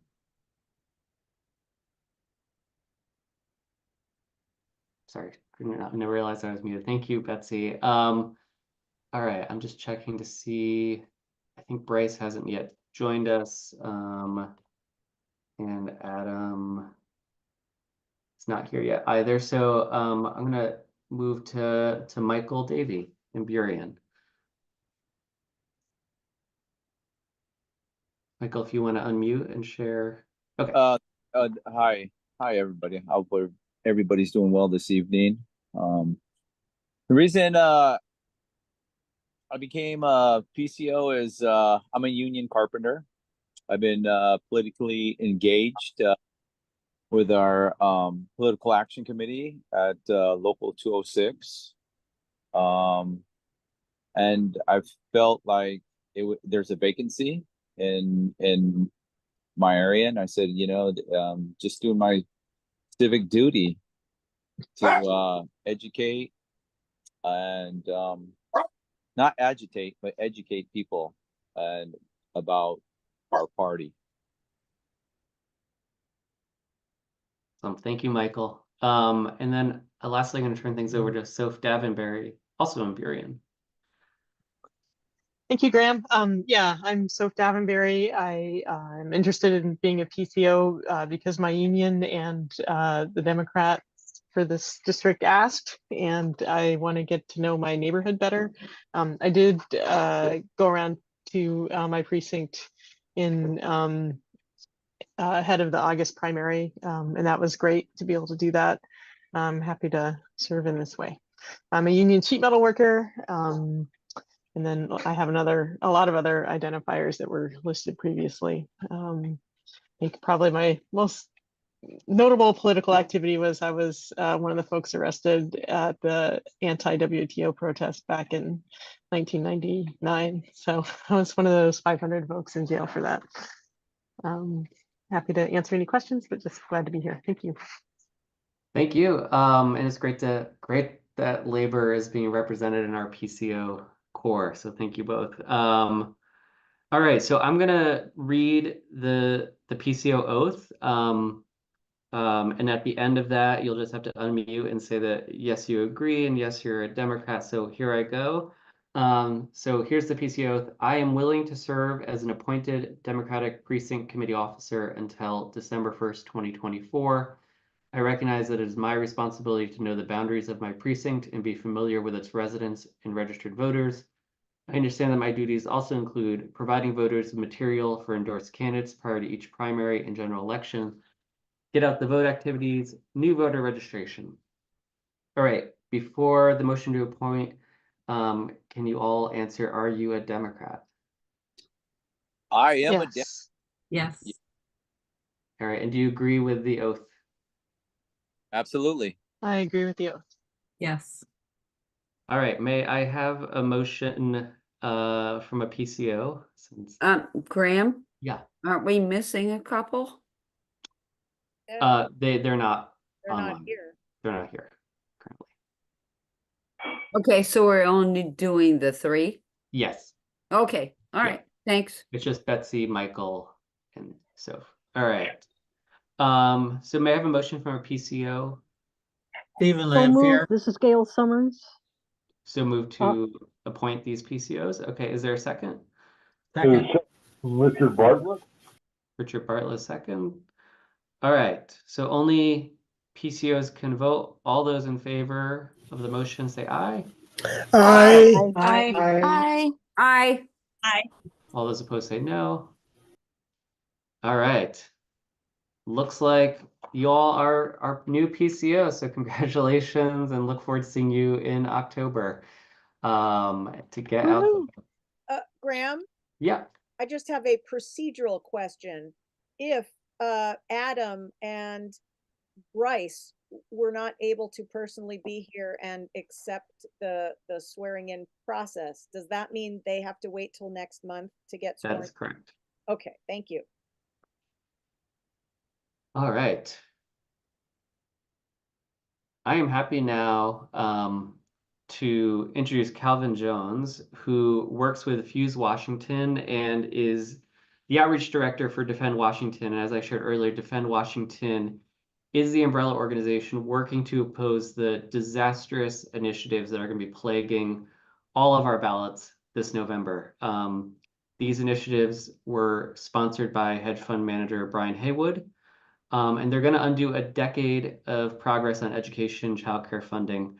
And they're also going to take away protections for clean air and water, and also provide the funding that we've provided for long-term care for our seniors and people with disabilities. So I know we had a press conference actually in our district yesterday, and Joe Fitzgibbon, our representative, sent me a note over chat, and it said he just wanted to thank Jordan Crowley and Ann Martin for being there at that press conference yesterday. But I'm going to turn things over now to Calvin. And Calvin, we're going to do the annoying thing that when you are ready to change slides, you'll just have to say slide and I'll click the button. Apologies for that, but the floor is yours. Amazing. Thank you, Graham. And feel free to predict my slide changes as well, and I'll just tell you to go back if you. Okay. But But thank you all for attending this meeting tonight and welcoming me into this space. As Graham mentioned, I'm Calvin Jones. I'm with the Defend Washington campaign against all 4 dangerous and deceptive initiatives that will be on Washington ballots in the fall. Tonight, I want to talk about basically all 4 initiatives and give you an overview both on what the initiatives do, but also what poll tested messaging we found is most effective for swaying undecided voters. So anyone who's out there tabling or knocking on doors or even just talking to friends and family, I hope to equip you with the tools to swing as many undecided voters in the no direction as possible. And at the end, I will sort of share some ways to get involved and help defeat these things. But on the next slide, we'll see the 4 initiatives by number. I'm sure it sounds like you are all quite politically engaged and know this already, but I'll go through for the beginners, perhaps. Initiative 2117 would repeal the Climate Commitment Act and allow large polluters in Washington state to pollute for free. Initiative 2124 would dismantle Washington's long-term care program. Initiative 2109 would repeal the capital gains tax. And the sort of latecomer initiative that was only certified in July is Initiative 2066, which would repeal common sense utility planning laws and raise rates for all of Washington. On the next slide, we will see the core cause of the money behind these initiatives. Oh, sorry, this is an old slide. We can skip this one. So we can't talk about the initiatives without talking about the money behind them. On your screen, you see a picture of Brian Haywood. Brian is a hedge fund manager from Redmond who spent $6 million of his own money to get these initiatives on the ballot. I think initiatives sometimes come with this idea that, oh, they got so many signatures, there's like democracy going on. But reality is that there's only a thin veneer of democracy going on. We're not voting on your 4 favorite policy proposals. We're not voting on my 4 favorite policy proposals. We're voting on Brian Haywood's 4 favorite policy proposals because he has been the only one who has the means and willingness to dump an unprecedented amount of money into state politics and sort of throw these problems on the rest of us. Another name to know is on the next slide. It's Jim Walsh. This is the MAGA chair of the Republican Party. He's on the book saying racist things, transphobic things. He's an election denier. He was locked out of the state capitol for not getting vaccinated and then wore a Star of David to protest the vaccine mandates. But the initiatives outside of 2066 needed a sponsor in the legislature, and Jim Walsh was happily sponsored all 3 of the initiatives that you'll see on the ballot. But I really think about these initiatives as sort of the Walsh agenda backed by the Haywood bank account, creating a bit of a nightmarish perfect storm for the rest of us to deal with. And not only do we need to defeat these initiatives so that the bad policy impacts from them don't make it into law, but we also need to defeat them to let Haywood and Walsh know that Washington state politics is not for sale and that we don't have to fight initiatives year after year after year. If we beat all 4 of these at the ballot box, maybe Haywood won't open his bank account next year because he knows that we can do this all again. But if we lose even one of them, we run the risk of constantly having to beat these back and having it be the new playbook to achieve right-wing power in Washington state, a sort of Project 2025 for Washington state, if you please. So we're in the early stages and we still have time to nip this whole thing in the bud. The first piece of messaging guidance I want to give is basically how to talk about the initiatives as a bundle. We found when talking with undecided voters, there's a lot of initiative numbers, there's a lot going on within each individual initiatives, and you guys are all relative political nerds, you can understand this complicated stuff, but the average voter doesn't sort of have time to think about state politics all the time, and talking about the initiatives as a bundle is an effective way to get more people to vote no on all of them. And as you might guess, the best way to talk about them to convince people to vote no is to associate the initiatives with Brian Haywood and how much money he's put into politics. So a first example message is, these initiatives are funded by a millionaire hedge fund manager. He wants to give himself and his super rich friends a massive tax cut at the expense of hardworking Washington families. So initiatives, from Brian Haywood, they're for rich people and corporations. They're not for the rest of us. As another example, a group of super wealthy people has put forward deceptive initiatives on the ballot. These measures cut their taxes and shift the bill to middle and low income families. Again, initiatives are for Brian Haywood, for his wealthy friends. And if they pass, they get a tax cut and costs go on to the rest of us. There's a word in this second piece of Slate messaging that I think is important and useful when talking about them, is that the yes side of the initiatives, Haywood and his friends, are using deceptive campaign tactics. They're going around telling voters that these initiatives do things that they actually don't, and we'll get into some of those deceptive talking points. But framing the initiatives as deceptive is an effective way of sort of seeding doubt into the yes campaign's claims, because they are out there saying some pretty wild things, and debunking them individually can be time consuming and challenging. So ensuring that people know that not only are these initiatives sort of from Haywood and his wealthy friends, but they're using deceptive campaign tactics to try and convince us that these initiatives are doing things that they are not. So the first initiative I want to talk about is Initiative 2117, which would repeal something called the Climate Commitment Act. What is the Climate Commitment Act? It is the program in Washington state that requires large polluters to pay for the costs of the pollution they create. And so if we get rid of this program, you can guess what's going to happen. Large polluters are going to pollute for free, which means more pollution in the state and less funding for all the things that the Climate Commitment Act funds, mainly clean energy programs and transportation programs. I believe the amount of money raised last year was $2.2 billion. So we are talking about a serious bite to very, very important programs here in Washington to transition us to a green economy and keep us all moving. On the next slide, we'll see the talking points for 2117.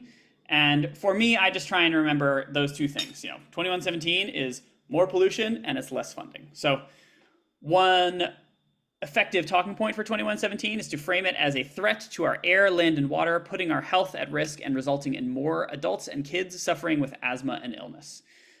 Really leaning into the ways that without the Climate Commitment Act, large polluters are going to pollute more, and we're going to see more pollutants in our air, which means more asthma for our children and smoggier summers. We're going to see more pollution in our water, which means worse salmon habitats, and we're going to see an overall degradation in the climate, of course, leading to smokier summers.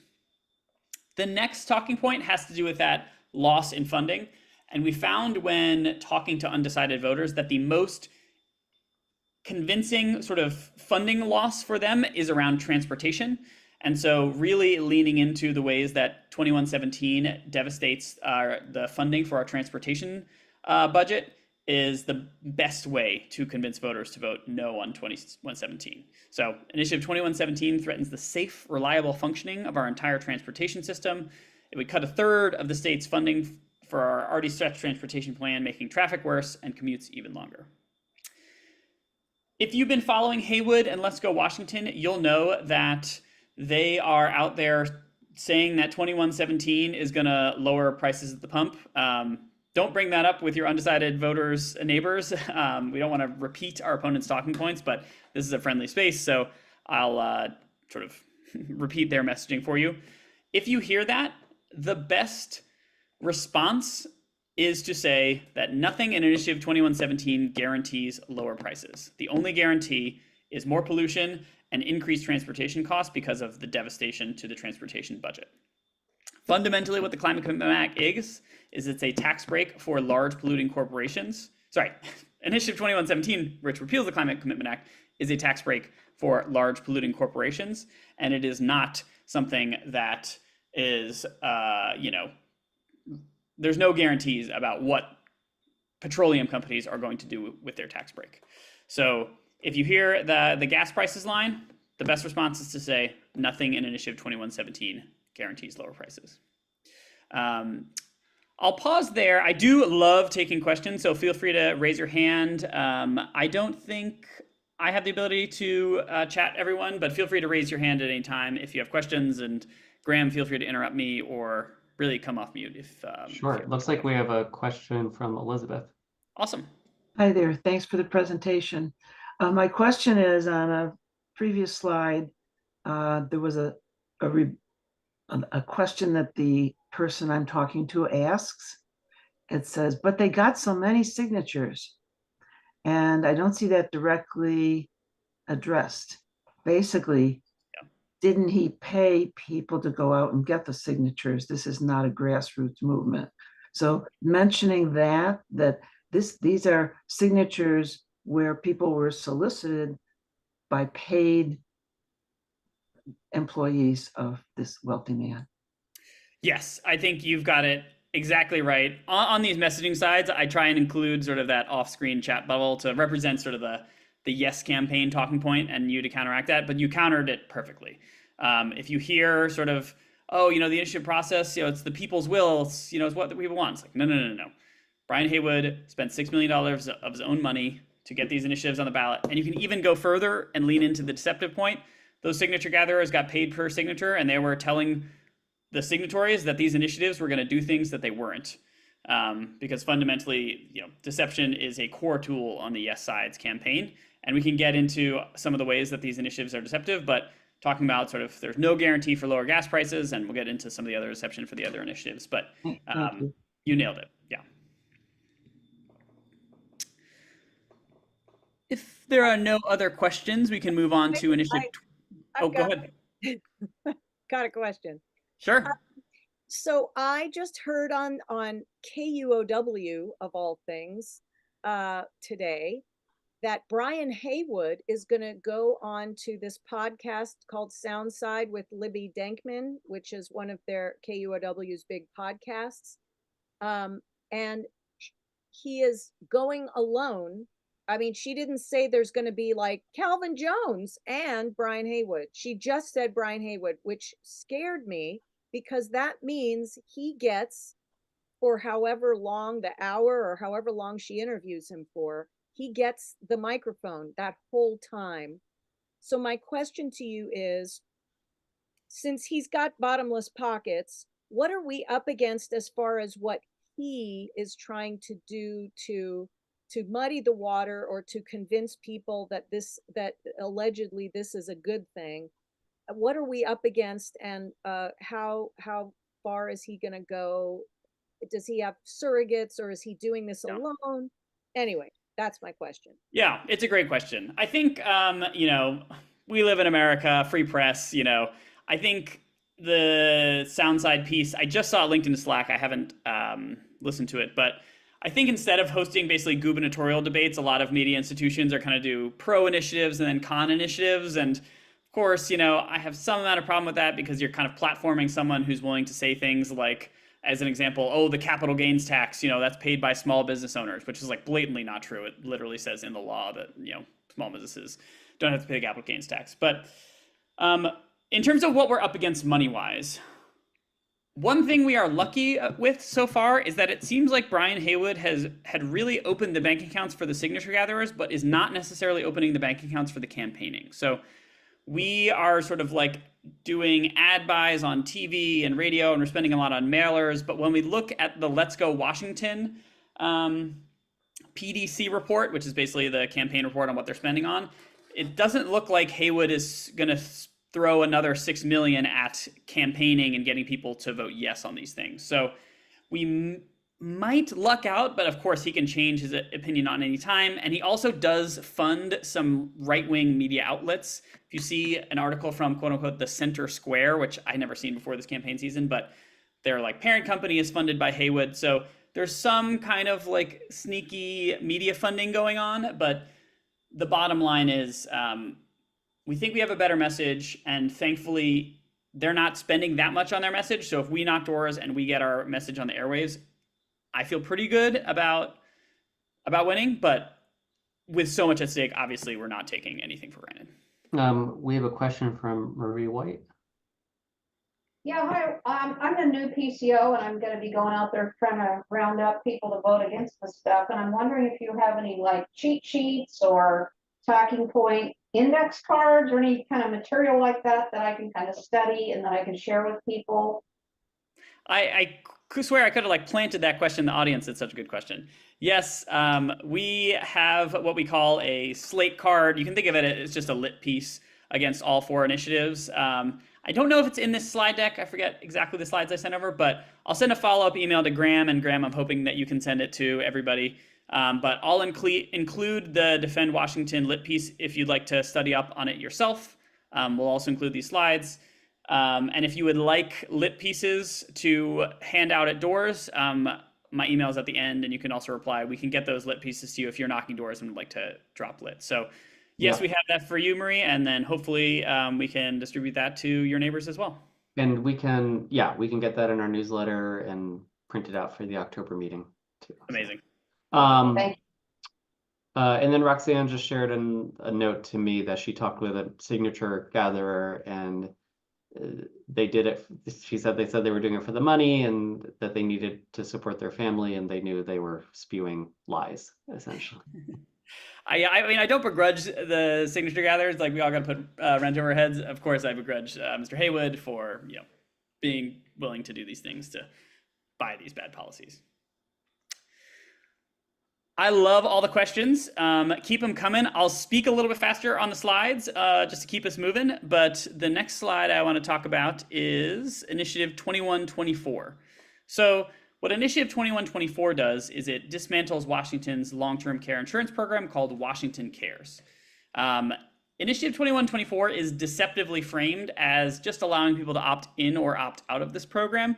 But we know from financial analysis that allowing this would send the program into a financial tailspin. Basically, some people opt out, the benefits go down. Therefore, more people opt out, the benefits go down again. And we know from programs like Medicare, like Social Security, like Obamacare, that in order to achieve broad public benefits, we need broad public participation, and that programs like this don't work if they're opt-in, opt-out. So the most deceptive campaigning you'll hear from the yes side on 2124 is that, oh, we're just giving people a choice. No, you have to look at the actual impact of the initiative. The actual impact would be to dismantle the program and take away benefits from 3.9 million Washingtonians. Now, what is long-term care? What does WaCares do? It covers, as I mentioned, 3.9 million Washingtonians for a $36,000 lifetime benefit for long-term care expenses like wheelchairs, like accessible showers, like getting a ramp in your home. Another talking point you might hear on the yes side is like, oh, 36,000, that'll only buy you like 3 months in a nursing home. Sort of care in a nursing home is not really the primary goal of the program. The goal of the program, and anyone who's sort of had an aging relative knows this, is that people want to stay in their homes. And that's good for both the taxpayer and the beneficiary. If we can keep people in their homes, living independently, living with more dignity for longer, it's both cheaper and better. So Washington Cares is designed to help people live with that independence and dignity for a little bit longer for things like wheelchairs or ramps or accessible showers to keep people in their homes. The most important talking point for 2124 is that it hurts women the most.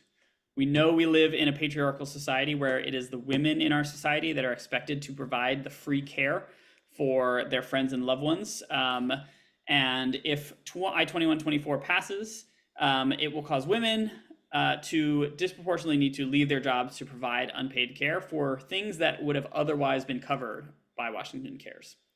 The other talking point for 2124 is that it throws us to the whims of big insurance companies.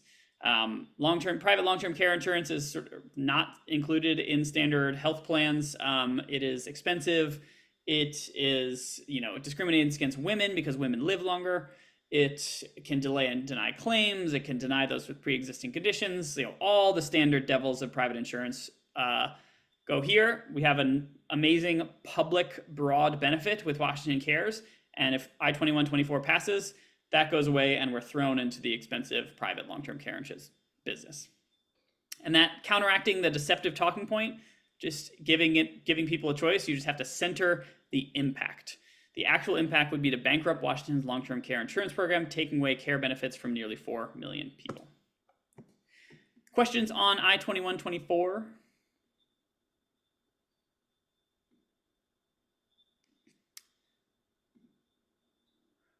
We'll do 2109 then. in some ways, 2109 is the simplest initiative. For me personally, I also find it the most morally egregious. It truly benefits the narrowest, wealthiest sliver of our society while costing nearly every child and parent in the state. What it does is it repeals Washington's capital gains tax. And this is a tax for you tax nerds. You probably already know that it's a tax on the sale of stocks and bonds, profits on those sales in excess of $250,000 in a single year. Now that threshold is so high that only 4,000 Washingtonians met that threshold last year. This is 0.2% of taxpayers paid the capital gains tax last year, but it raised $881 million for early learning and public education.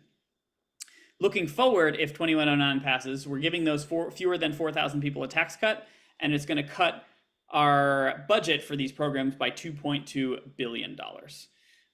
So on the next slide, if you're messaging about 2109, really all you have to do is explain what it does. 2109 gives a special tax break to a handful of super wealthy people, fewer than 4,000, and it cuts $2.2 billion from early learning and education. This second talking point about frontline workers is also helpful. We have a child care crisis in the United States. The capital gains tax funds programs that help low and middle income families afford child care. So framing it as harming frontline workers can also be helpful. The only talking point you'll hear on the yes side, and for me, it's like, does not even make sense. They call it the capital gains income tax, which is like, not a thing. You either have capital gains tax or you have an income tax. You can't just like merge these two things together and pretend like it's a real thing. And they essentially say, oh, the state legislature's coming for you. They've already considered lowering this. If we don't get this now, they're going to get you later.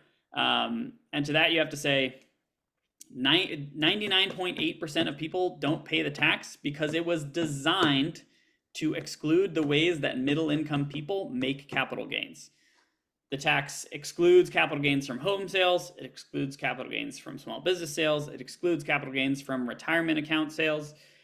Basically, all the ways that standard middle income people might make capital gains do not apply to the capital gains tax. It is only the sale of stocks and bonds. And if you're making $250,000 in profit from the sale of stocks and bonds in a single year, you are not even the 1%. You are the 0.02% in the state, because that threshold is so high that so few people are paying the tax. Any questions on 2109?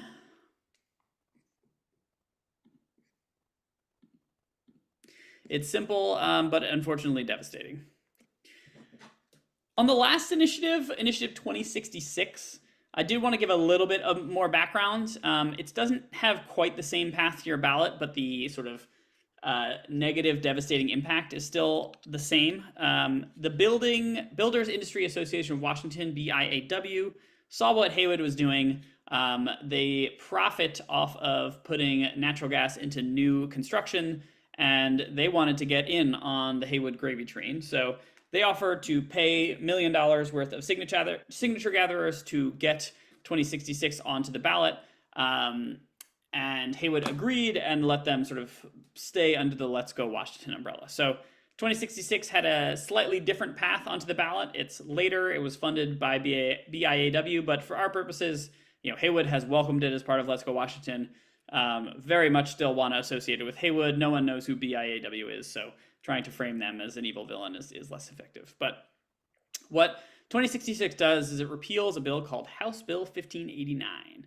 And for you state legislature nerds, you might know that that's the bill that Puget Sound Energy requested that would essentially allow it to plan for its gas portfolio and its electricity portfolio together, because it was seeing sort of secular decline in gas demand and was at risk of holding all of these legacy depreciating methane gas assets on its books in a way that it didn't have a financial path to sustain them. So 2066 really fundamentally repeals that planning law for Puget Sound Energy. It's all pretty wonky, so typically we don't want to get into that level of conversation, and we kind of just want to keep it at the high level and to say, it repeals common sense planning laws and it will raise rates for everyone if it passes.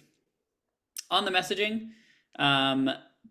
basically we want to own the territory that No on 2066 is going to protect your energy choice and keep your rates lower for longer.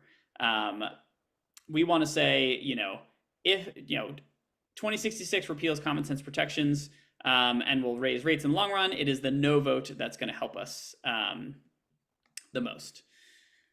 We also can say on the next slide, this initiative will undo efforts to keep our state on a path to cleaner, healthier energy. I don't know whatever marketing major created the name natural gas, but were unfortunately wildly successful. There's nothing natural about it. It's, it's basically dinosaur juice. It's a hydrocarbon, it's methane gas. And when we burn it, it's both bad for the environment, but also bad for our homes. Gas stoves are giving our kids asthma. It's sort of reducing our own lung capacity. And, we were on a path to cleaner electrification and lower bills for everyone. But this sort of Initiative 2066 takes us off that path.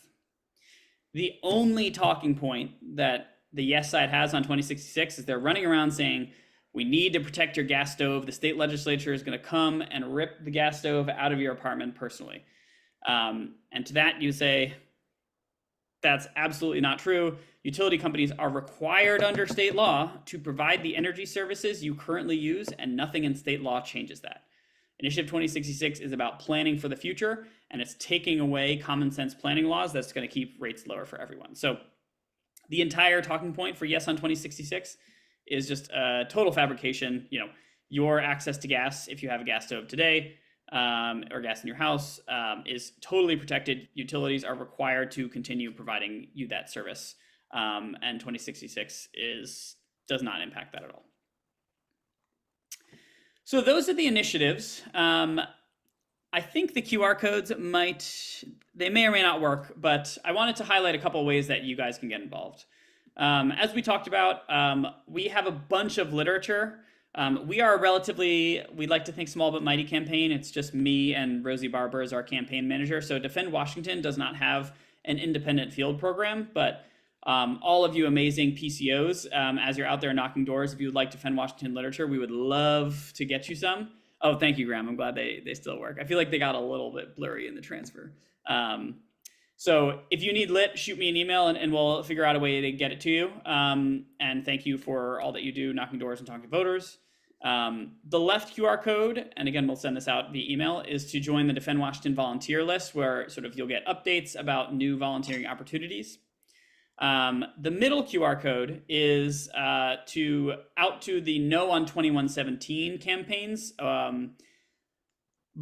field program. So Defend Washington is relatively small.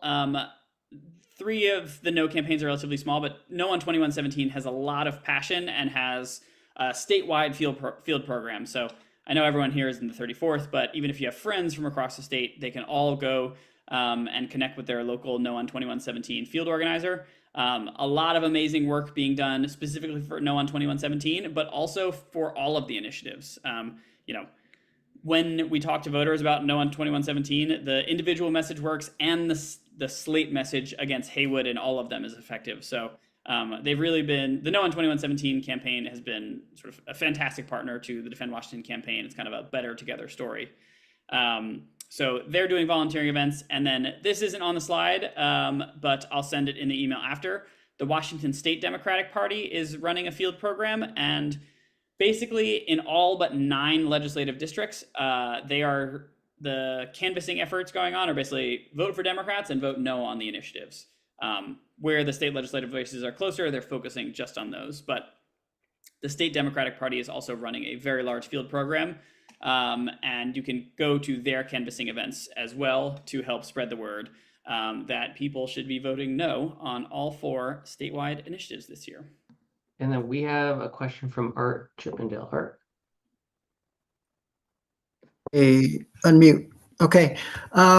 Yes, thanks for the presentation.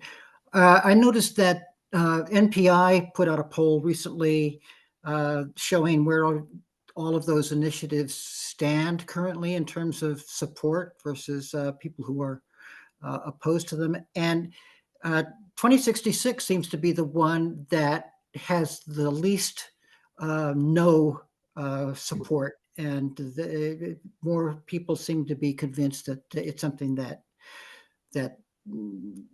they should vote for. And I'm wondering, where do you think that is coming from, and what may be the best argument that we have against that? I think you're right, Art, that the 2066 has the hardest path to we have the hardest path to defeating 2066 out of all 4 initiatives. I think part of that is just that the Yes campaign's deceptive message that, hey, we need to vote yes on this to protect your gas stove access, while being sort of like totally fabricated, is unfortunately effective. Like, people, I've come to understand that people are very attached to their gas stove and sort of like the way they cook. And I was actually talking to someone in Olympia who was saying like, oh yeah, I'm voting no on the 3 initiatives, and I know my gas stove gives my kids asthma, but like, I just love it. I'm gonna vote yes on 2066. And I was like, you know what, I appreciate your honesty. So there's that. There's also, and this will get slightly wonky, as of 2022, initiatives that have fiscal impacts are required to have what's called a public investment impact disclosure. And the other 3 initiatives all have public investment impact disclosures that say something to the tune of, this initiative would decrease funding for clean energy, transportation, and carbon reduction programs, as an example, for 2117. So on the ballot, the direct ballot language, every single voter in the state is going to see the costs of 2109, 2117, and 2124, whereas 2066, I don't believe will have a public investment impact disclosure because it is not a fiscally impacting initiative. So those PIIDs are helping the no side for the 3 initiatives, but not 2066. So that's another reason that I think that 2066 is in a harder no campaign than the other 3. Okay. Is there how do we counter that? I mean, we just have to spread the message that, you know, no one's coming for your gas stove, and this thing is just going to take away our common sense planning laws. It's going to have us rely on outdated technology for longer, and it's going to raise rates for us in the long run. That's kind of the best campaign message we've landed on. So it doesn't affect current builds, current housing, current gas installations. It just will reduce the number of gas installations that in the future. 2066, yeah, is about utility planning fundamentally. Yeah. But but you can kind of tell, like, explaining these concepts to an undecided voter, it's kind of just like the vibes are more of an uphill battle. All right, we got a couple more questions. One, Ann Martin, and then Summer. Yeah, I have to admit some lack of knowledge, but I thought that one of the messages that sounded good to me was that 2066 would possibly take away incentives to change to a less impactful energy source. And I thought that's not, oh, you're going to be demanded that you'll change if there are incentives. And so I was wondering if you've tested that message at all. Thank you. That message was number 3 in the kind of poll testing. And you're right that 2066 takes away those incentive programs that helps middle and lower income people convert to cleaner forms of energy. So I sort of have given the compressed messaging guidance for the 3 initiatives, and the points I gave were the sort of top 2. But you're right that that is an effective message on no on 2066. And you're right that the actual impact of no on 2066 would be to take away those incentive programs and specifically harm middle and low income families. All right, Summer, and then Rachel. Hey, thank you for your really great explanations on all of these. I do have a question on 2066. Is there any impact on the builders in creating space for low and medium income people in new builds? Or is it purely only utility planning that this is going to affect? We are getting into sort of territory that I am sort of not as wonky on, because unfortunately I've had less time to study up on 2066 than others. I think that the sort of incentive programs that we talked about previously that are taken away by 2066, I'm actually not sure to what extent they are sort of, I was thinking of them as incentive programs for sort of the families that live in the home, the consumers of utilities, but it is also possible that they affect the builders of new homes. Mhm. So I might say possibly, I'm not fully sure. Yeah, I'm thinking more like apartment buildings where currently builders get incentivized to have low income apartments available. Yeah. So if that is affected, not a huge thing, but I do know that when I go around my neighborhood, those are things that would be talked about. My other question is, or maybe just a clarification, that I think there are people specifically in my neighborhood, because it's a gas heavy neighborhood, that are really attached to their gas stoves and their gas heaters. By voting yes, is there an implication that their gas bill could increase by voting yes on this? Yes, and essentially the argument is by taking away the ability of Puget Sound Energy to effectively plan its financial portfolio in the future, the gas consumers of gas would be forced to shoulder the burden of larger, more outdated gas infrastructure, because essentially the base of demand for gas is shrinking, and so unless we sort of bundle it with a larger business like electricity, the gas consumers will be forced to shoulder all of the depreciation costs of these assets, and their rates will have to go up because under law before 1589, sort of like gas financial planning occurred in one pillar and then electricity occurred in the other. And basically Puget Sound Energy said, like, gas, it's shrinking base, rates are going to go up unless we essentially like almost bail it out with the electricity business. So yes, 2066 would harm them in the long run because they would be sort of partly responsible for shouldering the larger and larger depreciation costs of gas infrastructure that Puget Sound Energy owns. Okay, excellent. Thank you.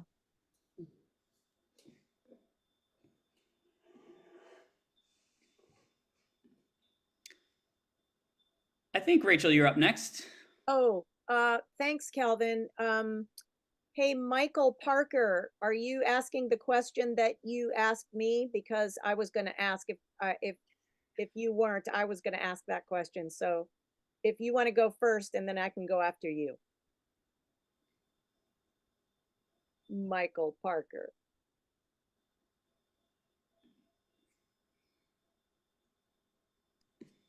Hello, I'm here. So I did the wrong thing. So sorry. Yeah, I want to get a copy of the presentation you had today. And so if we could push it through, that would be great.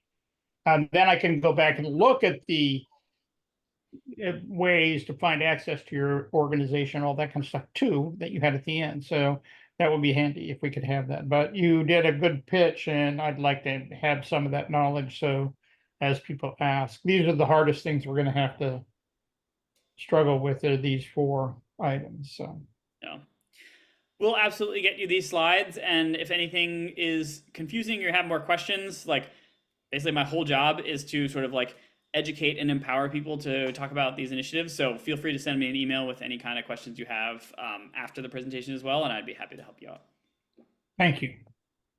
And if rather than saying a question, let me just add in, Calvin, we have a, on our website, it's called the Programs Hub page. If you would like to send the links or to all of these slides, we can post that on our Programs Hub page. And then any members or anyone who comes to visit our website can. I have the slides, so we can handle it without Calvin. So. Oh, okay. Great. Thank you. That's what I want to help spread the word on this. It's really. That sounds great. All about right. And Elizabeth, sorry, just one last question, then we'll. Yeah, I have a question. Faith Action Network has been, again, a leader in dealing with some of these, if not all of these. Are you coordinating with them? I don't think I've talked to Faith Action Network in person, that's possible. We've traded a couple emails. If y'all have endorsed either no on all the initiatives or the Defend Washington campaign specifically, I'll make sure that y'all are on our website. And I would be happy to connect with anyone from FAN to help you guys out or give this presentation at the next FAN meeting if that's helpful. But yeah, Or I'd to, love to connect more. yeah, they represent hundreds of religious bodies in the area, and you could do probably 5 presentations a day to all these organizations, all these religious groups, and have an army of people supporting this. Thank you. That sounds wonderful. Well, thank you so much, Calvin. Really appreciate you being here this evening, and we'll be sure to sounds like there's a lot of interest, so we'll be sure to get folks the information that they need. Thank you so much for having me. This was so much fun. All right. So we are going to move on to our 3 votes for the evening, and that's the rest of our business tonight. And we're going to do voice votes for these this evening. The first is a board block vote to endorse a yes vote on Seattle Proposition 1 transportation levy. I'm going to turn things over to our legislative chair, Jordan Crowley, to present the block before we move forward with the motion. Thanks, Graham. So this quick summary of the transportation levy is meant to just be a factual summary of what this levy is, how much it is expected to raise, what it means for the taxpayer, and what the levy is intended to fund.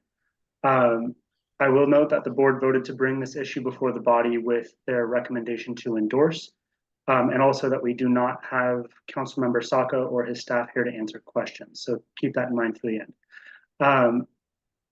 If you have questions, the resources we have available for answers are myself, folks from the board of this organization, as well as folks from the campaign supporting the levy. So I just want to be cautious that in answering the questions beyond the facts of the matter, that way we're reserving what might be perceived as arguments for or against the levy for debate after the motion is on the table. That being said, the levy that will be on our ballot this November is to renew and expand the existing transportation levy, which expires at the end of this year. To renew the levy, Mayor Harrell proposed a $1.45 billion levy, and in July, City Council passed an amended levy, adding another $100 million, bringing the total to $1.55 billion. When the current levy was proposed back in 2015, it was estimated to cost the owner of a median-priced home about $275 a year. The renewed levy has been estimated to cost the owner of a medium-priced home about $528 per year. That being said, much of that increase is the result of increases in property value, which have gone up about 80% over the 9 years on average.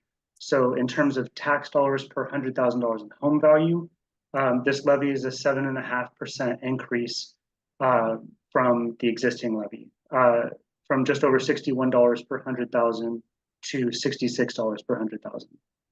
Altogether, the levy accounts for nearly a third of the budget of the Seattle Department of Transportation and provides funding for street maintenance and modernization, bridge infrastructure and safety, pedestrian and bicycle safety, Seattle's Vision Zero action plan, transit corridor and connection improvements, traffic mobility improvements, programs to address climate change, public space, neighborhood and business district activation, freight improvements, and transportation and oversight of the levy funds.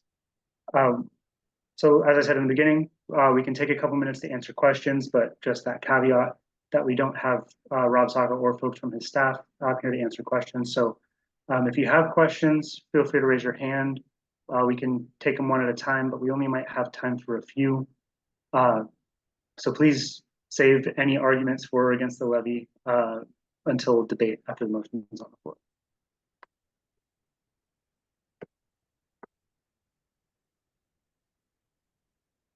Look, Rachel. Thanks, Jordan. My question is, you mentioned that what the financial impact would be, and you said 270 something. Yeah, so the current levy, the one that expires at the end of this year, Yeah. Back in 2015, when it was proposed, it was estimated that it would cost the owner of a median priced home, which at the time I think was like $450,000, about $275 a year. Over the last 9 years, the average home has increased in value about 80%. So when you talk about that same metric now, it's going to be more just because home values have gone up so significantly. So my question is, when you say 270 something, do you mean 275 or whatever it is, 270 something? And is that per year? Yes. Okay. Yeah. But you're saying it could be more So than now that.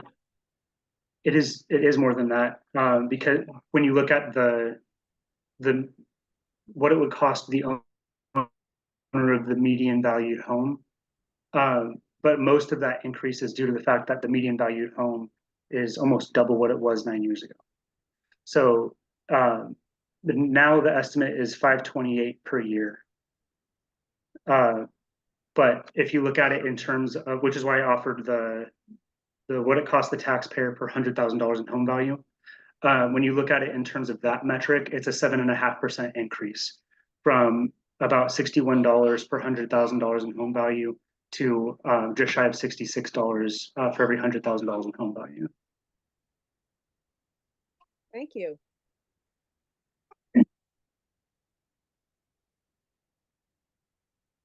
Any other questions? Okay. Okay, looks like no other questions. Then I move that we endorse this levy. So motions on the table. Is there a second? Second. Second. Okay, Gail Summer seconded. All right. Jordan, do you want to speak for 2 minutes, or you can yield your time in favor of the motion? Sure.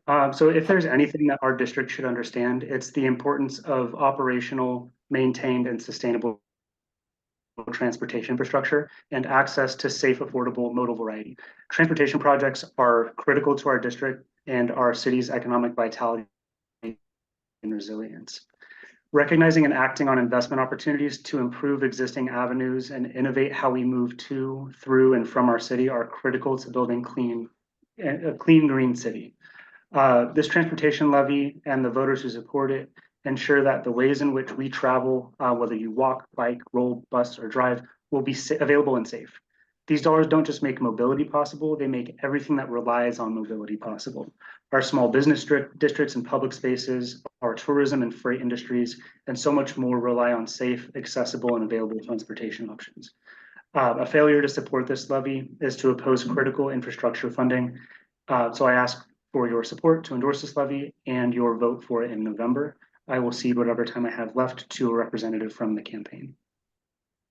Okay, there's 1 minute left. Alex Hudson from the campaign, if you want to unmute and speak to it for 1 minute. Yeah, thank you. I really appreciate the opportunity to be here. My name is Alex Hudson, and I am your neighbor from the 43rd and a longtime advocate for healthy, sustainable, vibrant transportation options in our region.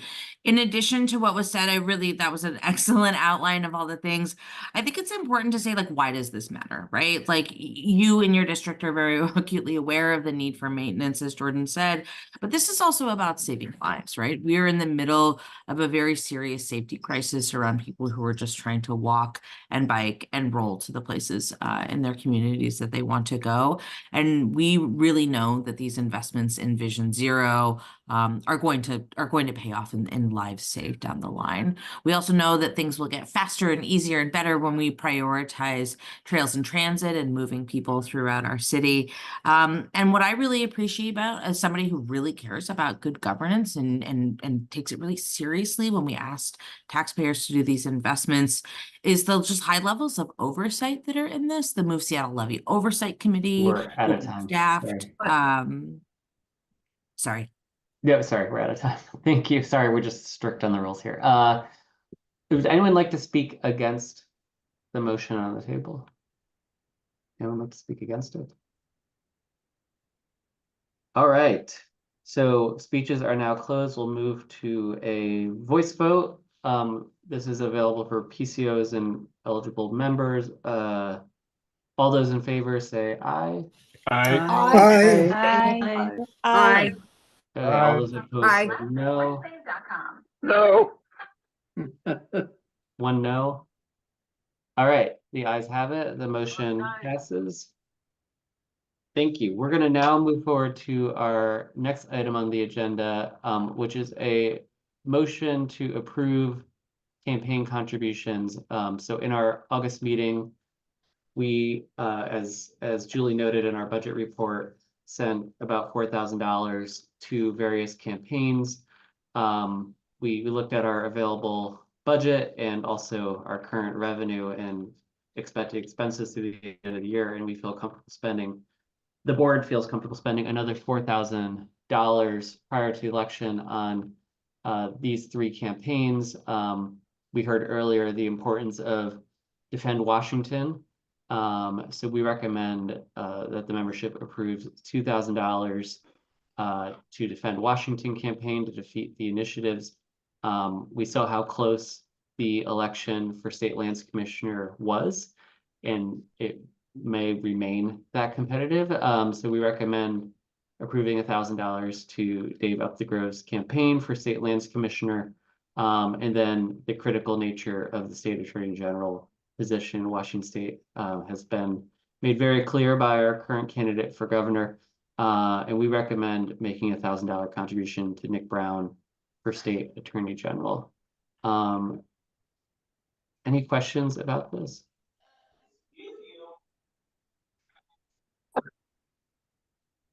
Yes, Danny?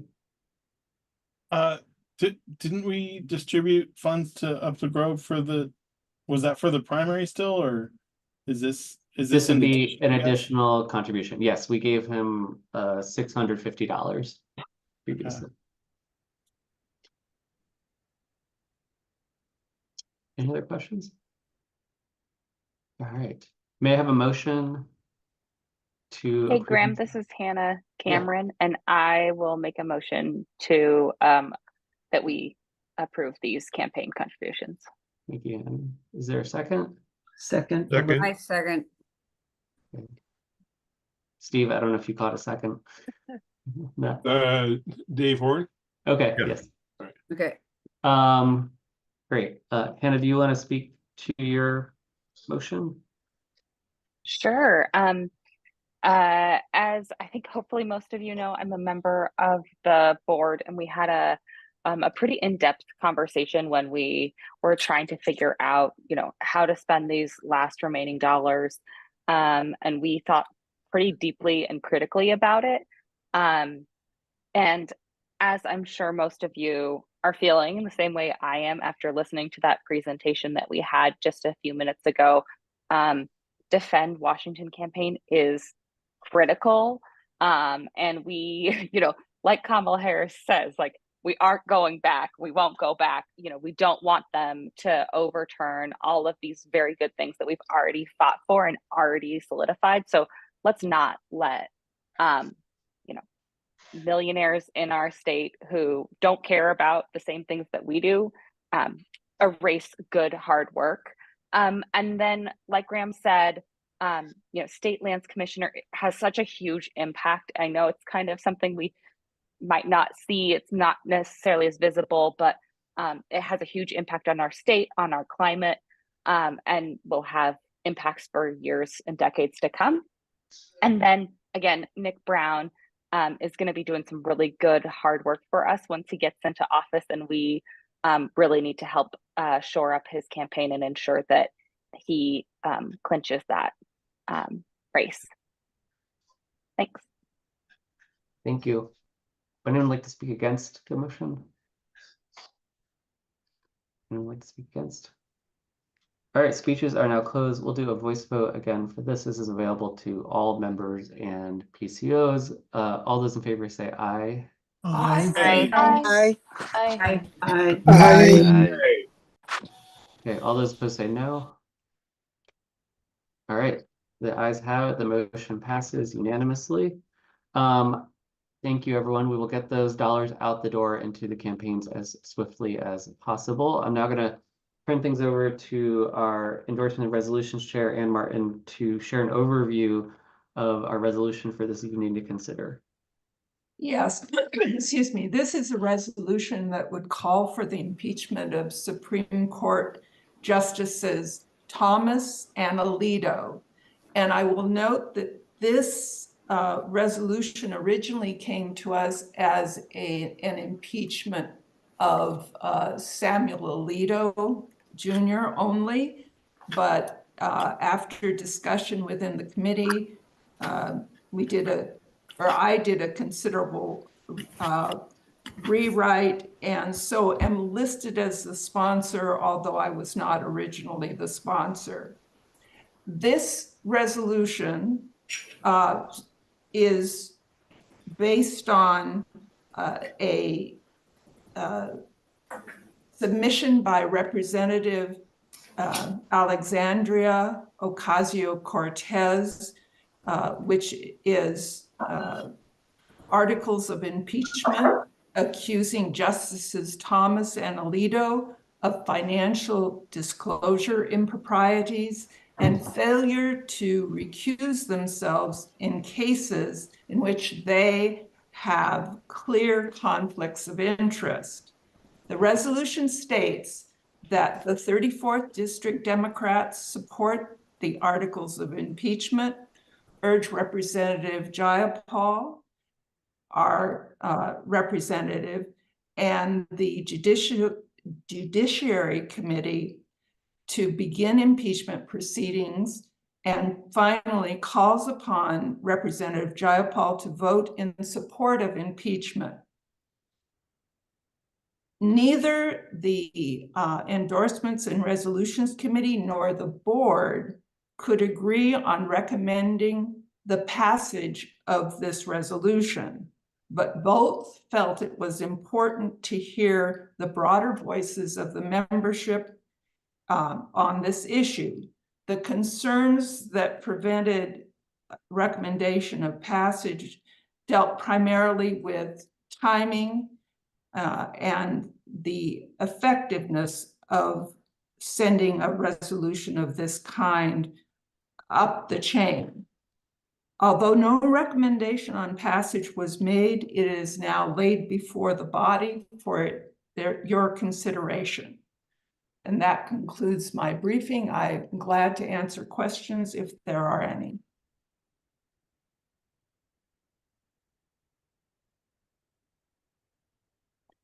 I guess you need a motion. Yes. Is there a motion? Kenny Pinsker, I'll move to endorse. I'll second. And I'll second that. So Danny, since you made a motion to endorse, you can speak to your motion for 2 minutes or yield your time to another member. I'll just say that the judicial, federal judiciary is in serious need of democratic reforms, along with the Senate as well. I'm keep writing this particular issue. The Senate, by means of statehood, is wildly anti-democratic, and the judiciary is multiple of that minoritarian effect of the states by the Electoral College, which is again a result of the states. So yeah, whatever we can do to dismantle the reactionary federal judiciary, I'm in favor of, and I absolutely support Ocasio-Cortez and Jayapal's initiative here. Would anyone like to speak against the motion? Anyone like to speak against the motion to adopt the resolution?